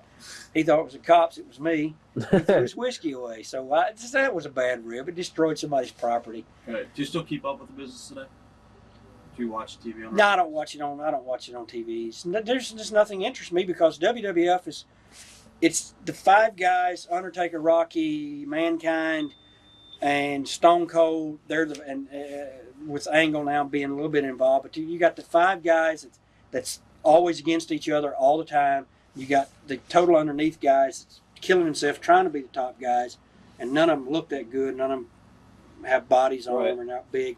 WCW is all the wrestling school guys that WCW and obviously Vince Russo and those people have not ever realized. You do not just create superstars. They're just not superstars. These people that make it big, they have to have something going for them. You just can't put them on TV one time, have them go out, do an interview, or have them hit somebody over the head with a guitar, or have them throw fire on somebody, and all of a sudden, have them beat Goldberg, and all of a sudden they're a superstar. Doesn't happen that way. Superstars are cultivated. They're grown. It takes time. It took 2 years to bring Rocky along. All of a sudden, he wasn't just The Rock. Right. He came in there as just Rocky, getting beat by people. I saw him get beat by a lot of people there. Then he was the Rookie of the Year. He still lost some matches. Then he was The Rock. Then he got over. You know, it didn't. Stone Cold Steve Austin, he didn't get over there for a year, for maybe 2 years, until he started drinking beer and cursing on TV. You know, can you imagine the heat I would have had if I could have went out there and said, "Well, Macho Man, I got news for you. Saturday night at the Spectrum in Philadelphia, when I shake, rattle, and roll you, and I break your neck, and I send you out of here in a wheelchair, it's me and Liz, baby. Me and Liz are going to be doing something. We're going to be getting down. And you know what? I got 2 words that Liz is going to be doing for me on Saturday night after I finish you. Suck it." Now, can you imagine if I could have gone on TV and said those kind of things? But we couldn't do that. We weren't able to go out and do that. We were able to sell tickets by keeping all this out. We didn't have to do it. Right. If we did anything, we said we're going to shove this down your throat. Or I'm going to put this somewhere where the sun, even to say that where the sun doesn't shine. You better not say that. You know. Would you ever want a book or anything like that? No. No. But nobody would believe it. Nobody would believe it. All the books and everything's been written out here. I go over and I pick Arn Anderson's book up. No, I mean, would you want a book? Oh, as a book. far as booking. I thought you meant write a book. No. No, book wrestling, no. I was never good on angles and finishes. I can look at an angle and see if it's, you know, I can pick it apart and put something together on it later on once it starts to get going. Right. But no, I was never good on that. I always cared about my performance only, not anybody else's. Right. Not anybody else's. What could I do in my match to make myself better? I really didn't care what other guys did. And I didn't really watch what they did. And I didn't think about, gosh, this would be good if we put this guy with him and this guy with her. No. As far as writing books, nah. Just like I said, I'd turn this book over to Arn Anderson, I think. Now, is he going to say, in his first match, he wrestled Bob Armstrong on Dothan TV, did he mention that Bob Armstrong went to pick him up and pulled his toupee off? He had his toupee glued on and it tore the skin off his head and everything. He never mentioned that. So why not mention that? Did Bob Armstrong pull my toupee off? But see, he left out an important part. That was a very important part of his first match on TV. Right. He hadn't forgotten that. Every time I see him, I look up at his head. He goes, you know, I quit wearing the damn toupee and my hair started growing. Cactus is, and I love Cactus Jack. I guess he mentioned me in his book that something about my gimmick and how Jeff Jarrett destroyed it. But did Cactus tell all the story? Did he tell the story about how he wears the same clothes? He wrestles in the clothes and he wears them. I mean, he don't even change. You know, here's a guy that's made millions of dollars. Come on, Cactus, for Christ's sakes. You're going to spend it in income tax? Get some new clothes. Rocky, 30 years old. He's writing a book about his life. His life is what? My 5 years in the wrestling business? How I dedicate my book to Vince and Linda McMahon and Shane and Stephanie? Oh, yeah. When they ask you to put the rock over, are you going to still dedicate that book to them? Why, hell no. Do you have any regrets? Yeah, I probably could have done some things different. I probably let my personal emotions interfere with my business emotions. That shouldn't have happened on a few occasions. But there comes a time when a person has to, when you look in that mirror, every time you look in a mirror, you have to remember that the people you're trying to satisfy aren't in the mirror looking back at you. There's always only that one person that's looking back at you in that mirror, and that's you, and that's the person you really got to live with. So, sure, we've all got regrets about some things. Personal emotions interfering with business emotions, probably my biggest one. Sometimes I let things get a little bit bigger than they should have been, or I let them build up to a point where it boiled over, and I should have probably cut it off before it started to boil, which causes a lot of hardship, hard feelings, All right. emotions toward people you shouldn't have. In closing, do you have anything to say to your fans? I'm out there somewhere every night, 120 shows a year. Gosh, 20 independent wrestlers on every show. That's 200 a month, 2,000 young boys that want to break into the wrestling business. If you have a job, keep your job. Use the wrestling business as a hobby unless someone signs you to a big contract and just throws money at you. Otherwise, use it as a hobby. Have fun with it. Do not kill yourself.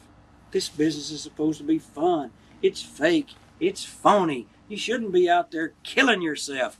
Holy Christ, guys, get with it. I guess that's really it. Do you have any questions, Luke? Definitely thank you for your time. It's been a great interview. Thank you very much.